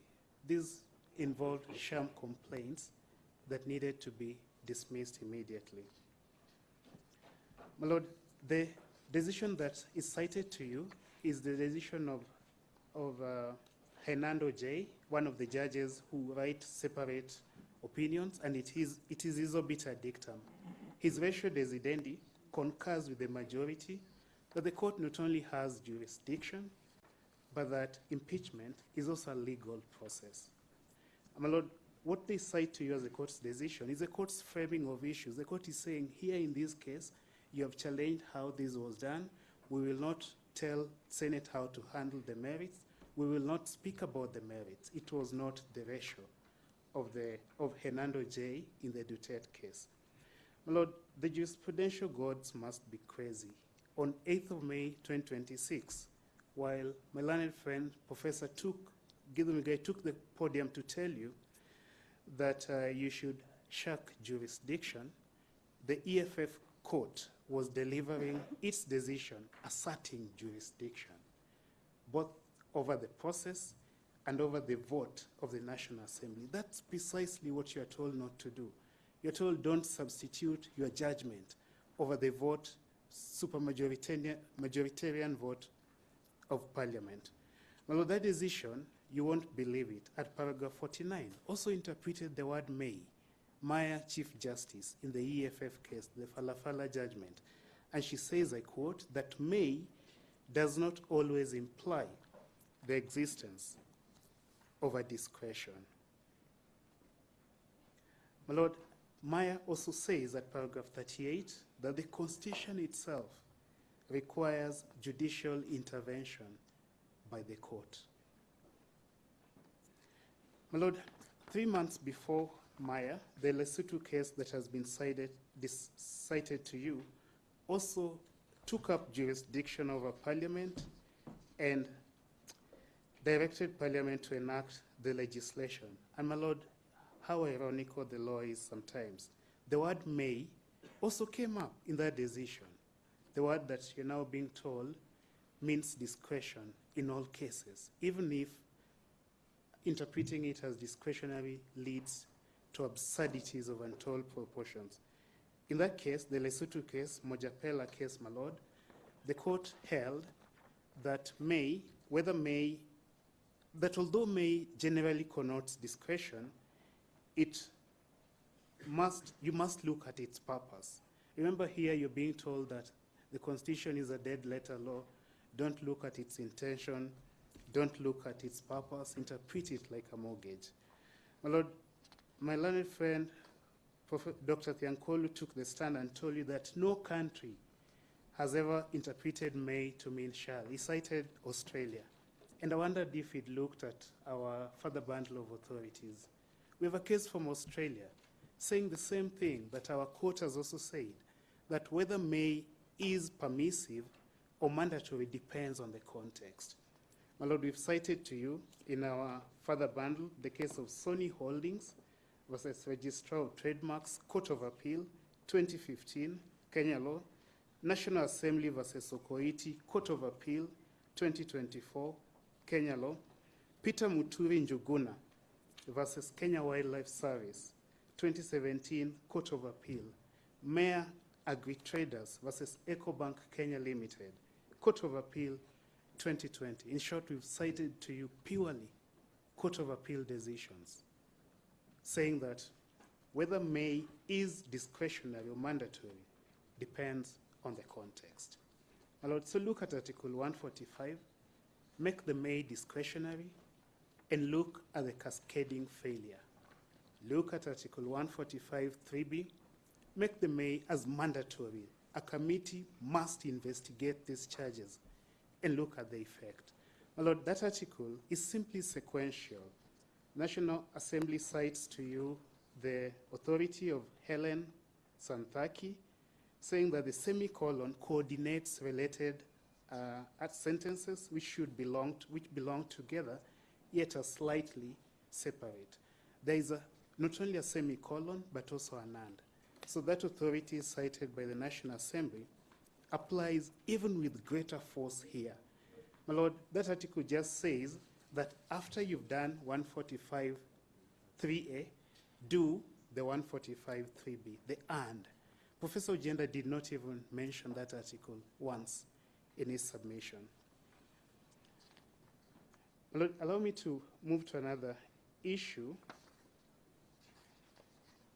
and that is the issue of, in order to accept the respondent's submissions, you must, using the pens you now have, my Lord, pick up Article 145, and wherever it says special committee, you must add the words or in plenary. So when it says the Senate the Senate by resolution may appoint a committee of 11, you must say or plenary.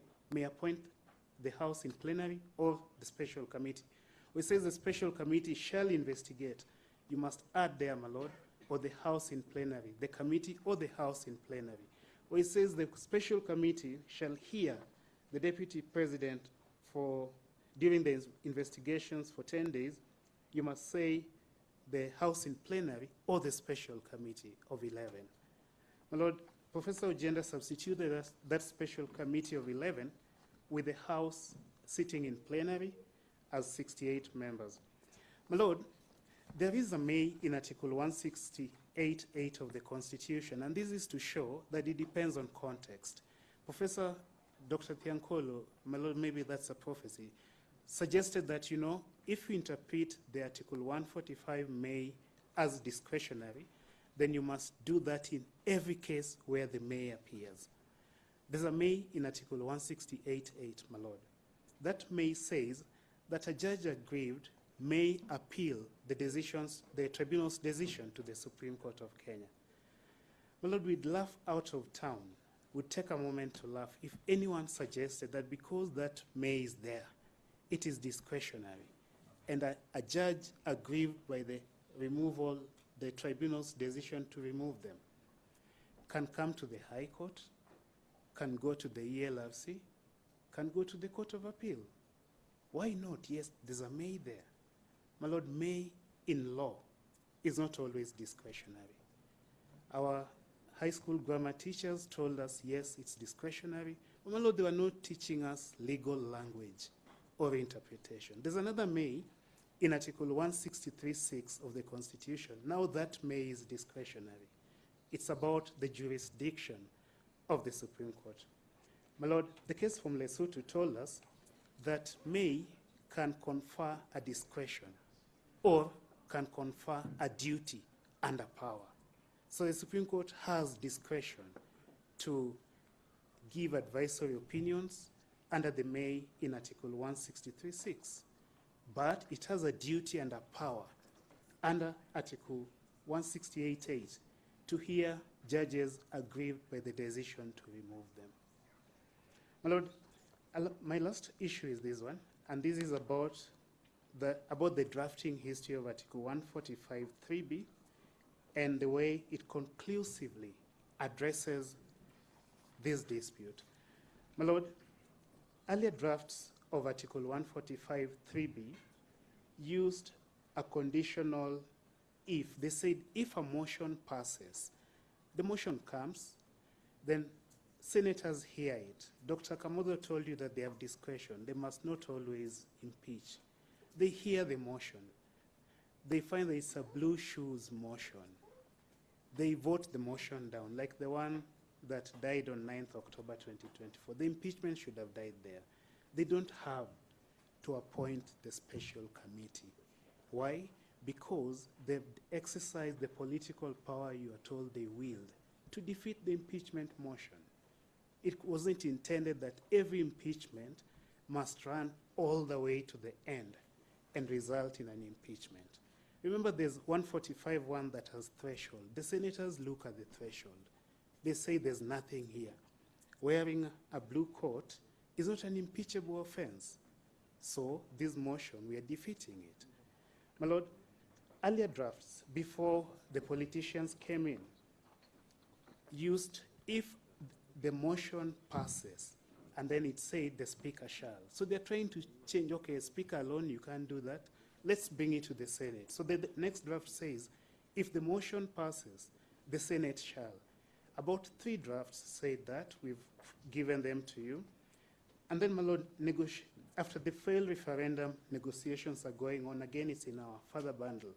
The language then changes and begins to say, upon hearing the charges. At the end of that, the National Assembly took up this role, and they harmonized. The Committee of Experts brings it back to the Senate, and then it comes back with the May, which is there, my Lord. My Lord, just to conclude, looking at that draft, it is clear that the May refers to the passage of the motion. If the motion passes, the Senate must then appoint the special committee. My Lord, I close with the relevance of gubernatorial cases, and I rely on the submissions by Dr. Kamodo on that those two processes are entirely different. At any rate, in Sonko, this court warned about the potential for a plenary investigation to be fused into a mash that becomes a lynching mob. And no one told you about the Senate Digest. No, none of them, not my friend Mukele Moni, not Ms. Thanji, not Professor Ojenda.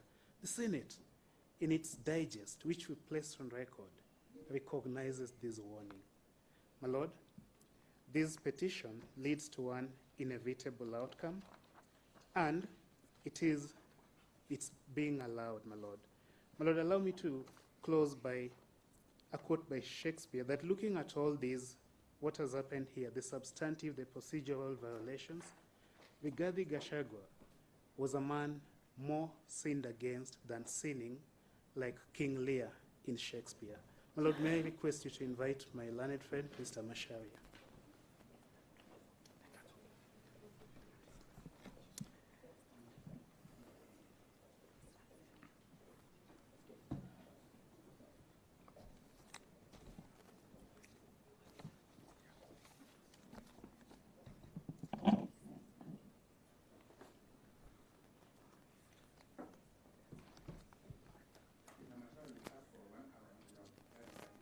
Yes, I'll be very brief.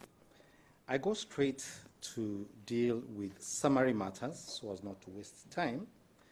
The respondents have spent 60 to 70% of their time trying to persuade you that you have no jurisdiction. In your ruling, dated the 31st of October 2024, at paragraphs 84 to 117, you dealt exhaustively with that question. You emphatically found, and I in particular refer you to paragraph 116 of your ruling, that you had jurisdiction and that the questions before you are both political questions and constitutional questions. In the said ruling, in the paragraphs I've cited to you, you made reference to a case that has been cited numerous times by the respondents, but almost on all occasions by misquoting it. I have come with an extra copy just so that we do this quickly. This is the case of Sonko Supreme Court. I had 3 copies here for the court to have a look at so that we can go quickly through this. What the court did, and you did, and you identified this in the ruling I've just referred you to, it said it was making this decision to provide guidance on future impeachments. And at paragraph 161, my lords and your ladyship, which we'll find at page 43, I came with a copy for all judges. At paragraph 161, this is what the court says. The principles governing the process of impeachment of removal of a county governor that flow from this decision may be summarized as follows. They begin, and this is in pari materia mutatis mutandis. I'm not sure what are the Latin words there for this, it's on all fours with the impeachment of a president or deputy president. One, all sovereign power belongs to the people of Kenya to be exercised directly or through their elected representatives at the national and county levels and state organs. Then they say the spheres for jurisdiction of removal are at county assembly and at the Senate. And this is now where we begin getting into the issues you've been told here. Where it is alleged that any of the two organs has failed to act in accordance with the Constitution or in conformity with the law and principles of natural justice, the courts are bound to review their decisions. So you have the power to review the decision of the National Assembly, to review the decision of the Senate. And your jurisdiction and the remedies available are at Article 23 and at Section 11 of the Fair Administrative Action Act. But as to the most vexing question, which I think all my colleagues have spent 60 to 70% of their time dealing with, this is item 4. The removal of a governor is both a constitutional and political process. This is what you found in your ruling. The mandate of the courts is restricted by the doctrine of separation of powers to determine whether individual rights, dignity, and fundamental freedoms have been preserved and protected in the process without usurping the powers. And they did so. They explained that it is possible to do the two of them. You can examine what happened without, as a mischaracterization appeared here yesterday, sitting in the place of the Senate. You can do both. They then say, during the process of removal, the right to fair administrative action under Article 47 and the right to fair hearing under Article 50 of the Constitution all accrue to the governor. Now, when you review Article 47 and the legislation that flows from it, which is the Fair Administrative Action Act, you will find a criteria requiring certain things to be done at Section 5 of that statute. Amongst the things, and the word it uses, when you go to the definition of what administrative action is in the statute, it includes the words quasi-judicial, which is something we all agree here. It is part of your jurisdiction, I believe, under Article 165, when you supervise quasi-judicial bodies. And so you have the power to review all this. And I say this in particular to a question I'll be returning to very shortly. There is equivocation on the part of the respondents as to whether the Senate was required to do public participation or not. And they were, because the Fair Administrative Action Act deals with decisions. The removal of the deputy president is a decision. And so the requirement for public participation, both under Article 10, Article 118, and Section 5 of the Fair Administrative Action Act, applies to both the National Assembly, because the National Assembly, I believe under Article 95 it is, just initiates the removal. The Senate concludes the removal. Those are two distinct decisions. That's number one. Number two, the Senate and the National Assembly are two distinct bodies. The Senate cannot say it delegated that function to the National Assembly for a very good reason. The National Assembly did not carry out public participation with a benefit, among many other wrong things they did, with the benefit of what the Deputy President was saying. And I'll be coming to explain to you why that is important. Number 6, public participation. Yes, this is the one. Public participation is an integral element of the process of removal of a state officer from office. Integral. Integral is the direct opposite of what you are told. You are told it is to inform. You are told it is to touch base. I think those are the words used by my good friend, Mr. Mushemi. It is to touch base. That's why you have public participation. The Court of Appeal has said it is integral. That's the word it uses. And then, ground number 8, the grounds for impeachment and removal from office must be substantiated. The standard of proof is intermediate, that is, above a balance of probability, but below all reasonable doubt, and the proof of any one of the charges is sufficient. Now, my good friend, Professor Ojenda, yesterday, and I'm thankful to him, I think, for his candidness. He said the grounds for removal are any grounds. I think the word he used, even a silly ground. I'm quoting him directly. Even a silly ground is sufficient. That's what he said. And I think it's important to take him seriously because apart from being a senior counsel, he's also a senator. He actually sat in the Senate. So if this was what was on their mind, then it clearly fell afoul of the standard set by the Court of Appeal. This decision is important for a second reason, which is that you've been told a lot about Wambora and others. You've been told about Mate and others. My good teacher as well. I also had a teacher now that we're all sitting our teachers. Professor Githu referred you to a case from the US called Nixon versus the United States. When you look at page 9, all those decisions are cited. And so this is what you might call a wrapping up decision of all those decisions. All the principles that everybody has been citing here are part of this decision. My Lord Justice Mrima asked a question about I think he was asking Mr. Kamotho, at page 12, what is the significance of removal, impeached? You will find that at paragraph 16 at page 12. Now, at page 13, paragraph 18, you find the following sentence. It is only in the face of credible evidence of extraordinary wrongdoing, that the conduct of a state officer will be investigated, and even then, only upon sufficient proof of the allegations that an impeachment, removal, or recall will be warranted. 3 tests there. The first one, credible evidence of extraordinary wrongdoing. Secondly, that the conduct must be investigated. My learned friend Mr. Dudley has told you the need for this committee. It must be investigated. And 3, there must be sufficient proof, not rumors, not innuendo, like my good friend Dr. Thiankolu attempted to do this morning.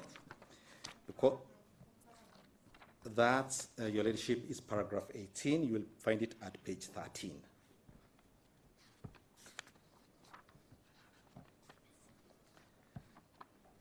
Now, the court then deals with a question that the Thiankolu team has raised here, and I'll be getting to that because there's a lot of factual misrepresentations. Yes, Nixon is dealt with at paragraph 113. I won't read all of this because of time, but I'll read paragraph 114. Paragraph 114 is at page 31. To question whether the due process was followed in the removal of the appellant, the audi alteram partem rule requires that those who are likely to be directly affected by the outcome of a decision should be given prior notification of the action proposed to be taken, of the time and place of any hearing that is to be conducted, and of the charge or case they will be called upon to meet. They must be given an opportunity to be heard, to call witnesses, to be represented by counsel, to be availed adequate time and facilities to prepare, and if the accusations are proved, to be given reasons for the decision. You do not have reasons for this decision. My good friends told you they had a thing called tyranny of numbers. I participated in a case called Raila 2017.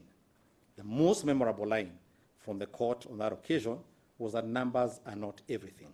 The process must pass the constitutional test. Numbers are not everything. They then continue, and then they say they are also entitled to challenge the decision, if against them, before a higher tribunal or court. And so there again is emphatic authorization from the Supreme Court for your jurisdiction. I will not read paragraph 116, but only to make a point here. An unfair removal is, in fact, no, let me read all of it. In the process of removal, the right to fair administrative action under Article 47 and the right to fair hearing under Article 50 of the Constitution all accrue to the governor, in this case the Deputy President, before a decision to remove him or her from office is reached. An unfair removal is one which, 1, goes against the principles of natural justice, 2, implies that no adequate notice was given, 3, that there was bias, and I'll be returning to bias on the part of the, particularly Speaker of the National Assembly, and where the hearing was not fair. Those are all terms extracted from Section 11 of the Fair Administrative Action Act. But they then make a very interesting point. Though a political process, impeachment is sanctioned by the Constitution and the law and is not a platform to settle political scores. If there were any evidence required or any authority that this is not merely about politics, there you have it. This is not just about settling political scores. They then deal with the question of standing. Now, yes, this is my good friend Professor Agenda told you about, I think this was paragraph 135 and 136, about this question of timelines. And while here, let me just deal with that question. Number one, paragraphs 135 and 136 of the Sonko decision are not dealing with that kind of timeline. It's a timeline of a party who has gotten a stay order in the High Court, filed an appeal, and is now sitting on the stay order and frustrating the hearing of the appeal. That's what this is about. This is not about the constitutional timelines I told you. But, and my good friend Mr. Dudley here has adverted to that partially.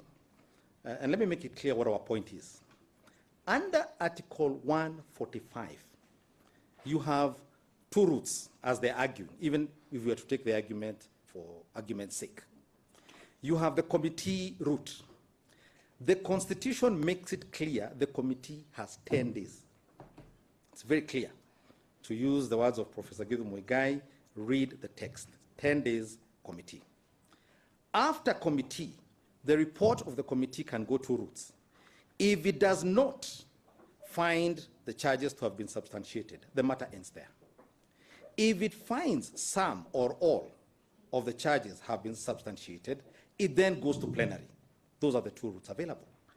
There is absolutely no time, and I have been listening very carefully. My learned friends for the respondents have avoided studiously, carefully, painfully even, to tell you where this timeline they're telling you is in Article 145 for plenary. There is no timeline given for plenary. Again, to make it clear, we are not saying it is to be open-ended forever.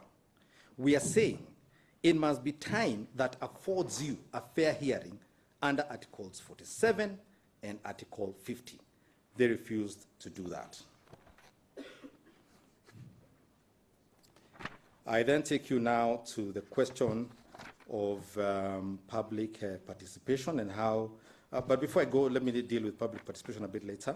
Paragraph 148 of this decision, they deal with the question of standard. I will not go into that. They just say the same things I've told you, that natural rules, rules of natural justice must be followed. But at paragraph 149, pardon me, the second half of paragraph 149, which you will find at page 40, this is what they say.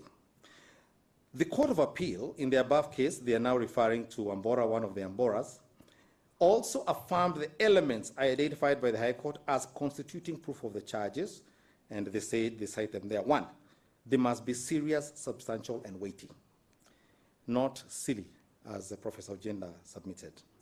There must be a nexus between the governor and those gross violations, and the charges framed must disclose a gross violation of the Constitution or any other written law, and the charges as framed must state with degree which articles or sections of the law have been violated.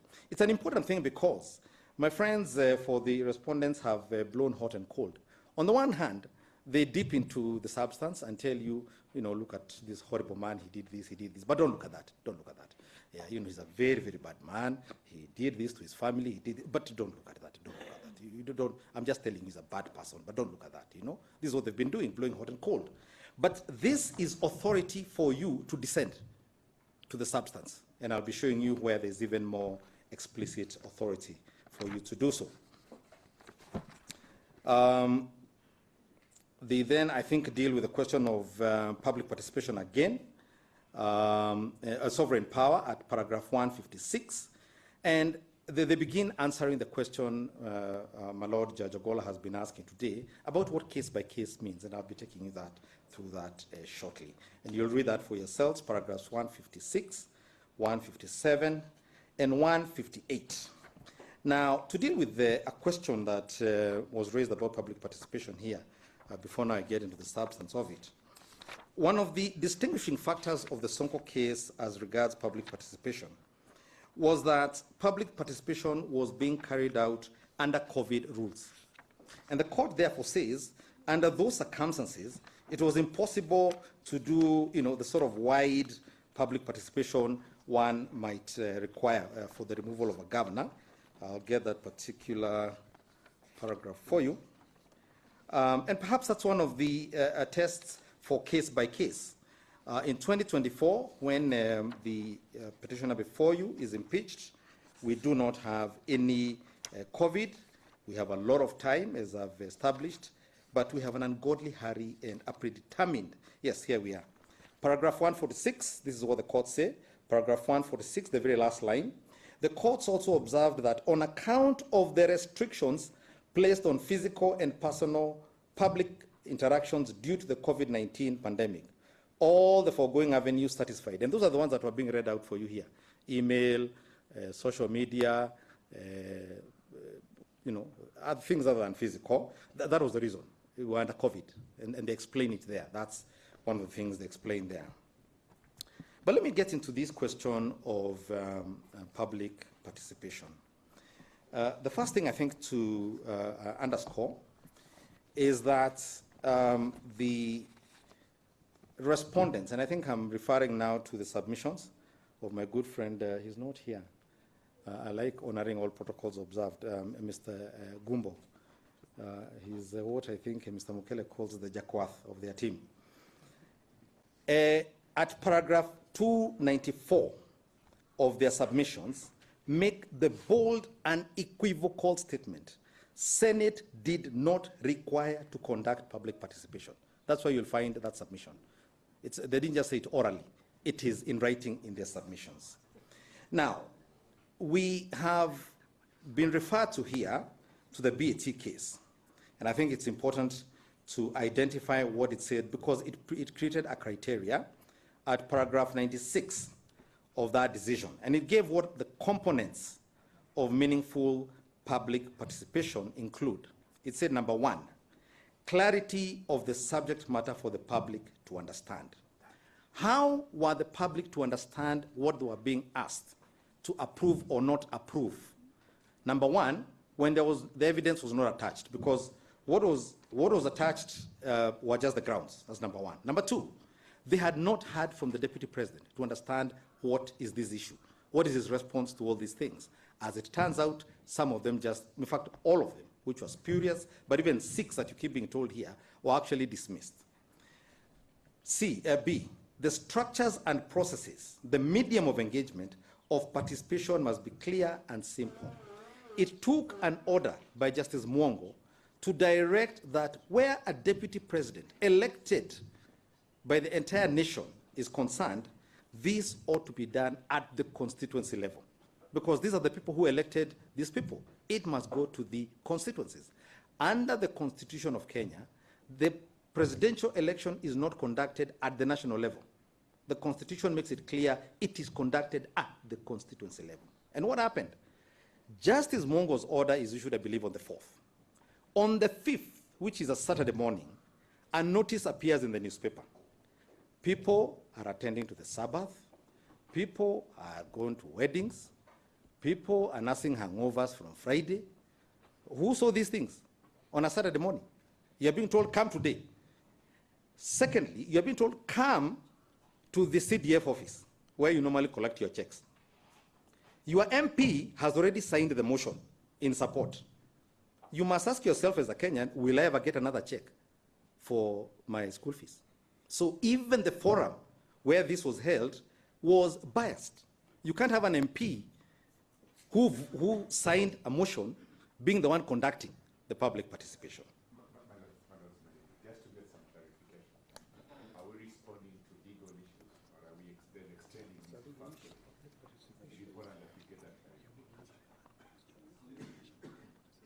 Legal issues.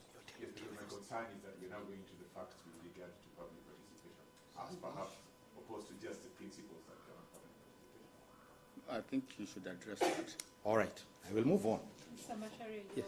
10 minutes. 10 minutes, yes, I will be quick with this. But you'll read them for yourselves. They are at paragraph 9. There needs to be an opportunity for balanced influence from the public in general, a commitment to the process, and inclusive, there's a whole list of them you'll see there, and they failed all of them. As I said, 0%. Now, you are addressed on some issues here, particularly regarding a case called Njiru and 11 others versus Kenya Kwanza Coalition. My good friend Mr. Milimo said that this was obiter. It was not. The paragraph, which is, and you'll read this at paragraph 489, is a finding. They say, we hold and find, and then they say that the dual role of the speaker is unlawful and unconstitutional. You cannot declare a role unconstitutional in obiter. That is a finding. Now, my good friend Mr. Fiankolu and his colleagues have made heavy weather of the medical question, and I thought to begin by clarifying a few things. And the things I want to clarify are the following. One, because there was misrepresentation, factual misrepresentation. You were told that the Deputy President actually presented his case, and it is only cross-examination that was left. That is not true. The English call it false. It is false. When you look at the Hansard at page 117 of Mr. Mukele's replying affidavit, this is where the Hansard for the Senate is, page 1117, 1117. This is what the Speaker says. I will ask the National Assembly to officially rest their matter to allow you to usher in your witness. This he's talking to Senior Counsel Mwite. Once your witness takes the stand, you will have 2 hours to present your case. That's the first thing, 2 hours to present your case. 2, the National Assembly will have 1.5 hours for purposes of cross-examination. So between our case and their cross-examination, we are given 3.5 hours. We 2 hours, they 1.5 hours. So this attempt to convert themselves into the victims here, that they were denied, there was nothing to cross-examine because nothing was presented. When you read the full proceedings for 17th of October, which ran from page 1116 to 1135, there is no presentation by the Deputy President. He is in hospital. That's number one. Number two, you are told, and Learned Counsel Faith Waigwa here told you that when you kindly granted leave for Dr. Konya to come here, that the evidence in that report is collaborative. Why? My good friend Mr. Gumbo, in the Senate, again you will find, tells the Speaker that he's very sympathetic with the Deputy President's health problem. And he says it is no human can deal with it. The Speaker himself quotes Mr. Gumbo and says, when he's giving his ruling, yes, he's giving his ruling. You will find this at pages 1131. In response, Counsel for the National Assembly, Mr. Gumbo, registered his sympathies to the Deputy President. On the one hand, he noted that health matters are matters that are beyond human control. This, no one asked for a report because it was accepted that the Deputy President was in hospital. That was accepted by everybody. Now, at the very end, the Speaker himself ends that session by saying, Honorable Senators, ladies and gentlemen, in conclusion, let me take this opportunity on my own behalf and on behalf of the Senate to convey our sincere sympathies and best wishes for quick recovery to His Excellency Rigathi Gachagua, the Deputy President of the Republic of Kenya. They then take a vote to proceed to impeach. So the question of a medical report on that day didn't arise. He's receiving treatment. The Speaker has told us, please go and wish him well. Go and tell him Paul Sana, which we did. Another 6 senators you will find from your own from the proceedings when you read also wished him quick recovery. So there was no doubt that he was unwell, and they are all wishing him quick recovery. But then they are laboring under a self-imposed deadline of 10 days. But even on that self-imposed deadline, they have 2 days left. And so Senior Counsel tells them, give us a day or 2. We think we can get him back when he's recovered. And the discharge summary you've received yesterday, shows he recovered. So that's what it says. And where is the time to start bringing reports on that particular day. But then he says, give us a day or two, we'll bring that, whatever it is you require of us. So that's what happened on that day. So I think it's misrepresentation to suggest that there was no evidence, that this question of health did not arise at all. And so the decision to proceed without hearing him, without hearing the Deputy President, was a deliberate violation of his Article 50, Article 47 rights. My good friend, Professor Ojenda, asked what else was he going to come and say that was not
thank you very much, my Lord.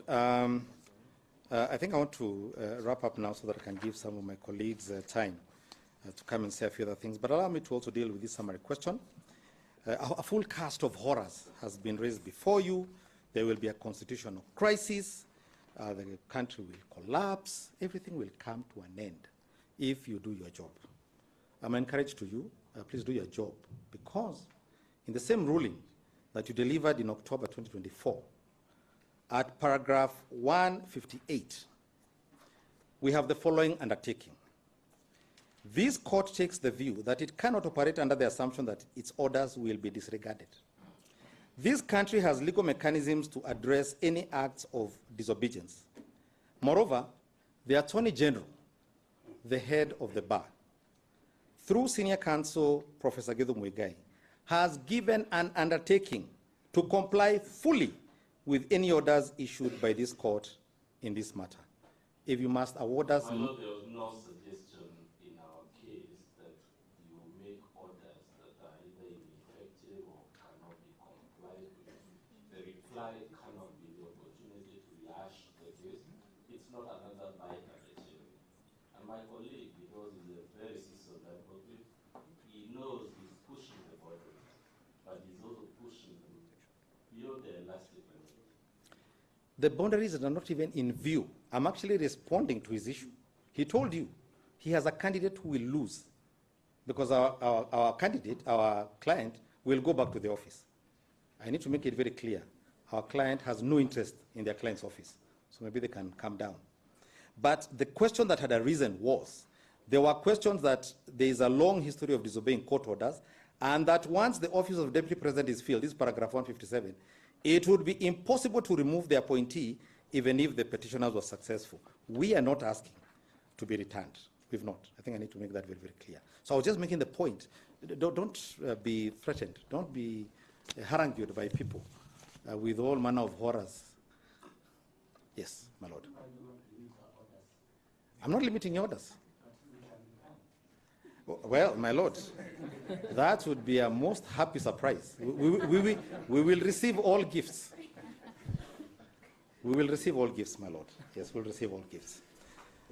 My Lord, the people of Kenya elected a deputy president in August 2022. by a margin of slightly over 7 million people. He must be removed, or he can only be removed in a manner consistent with the Constitution. Any impeachment proceedings, such as these ones, in violation of 1, the constitutional process, 2, his constitutional rights, is a nullity, and we ask you to so find. Unless my lords have, and the leadership has any question for me, we will rest our submissions at that point for the first petitioner.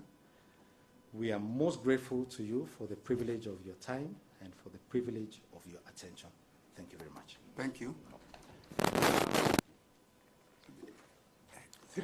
Just sit down, please.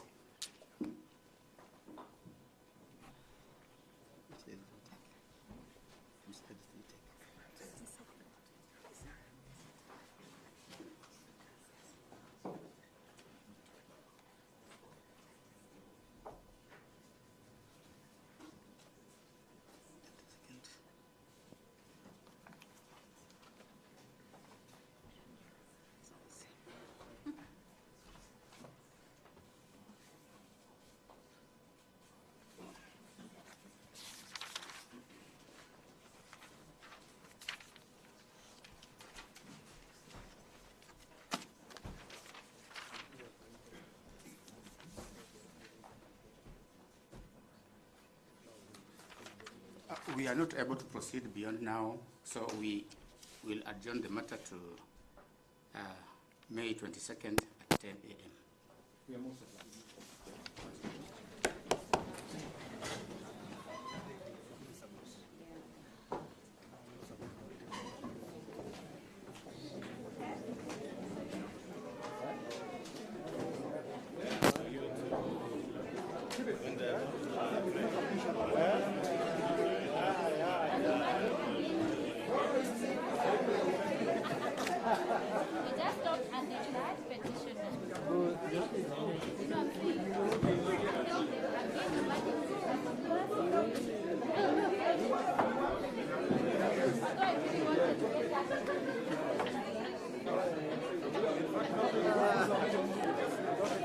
Very well done. Thank you. Very, very well done. Thank you. Very well done. Thank you. Hata mimi, I want to. Asante sana. He's very proud of you. I know. Where do you come from? Meru.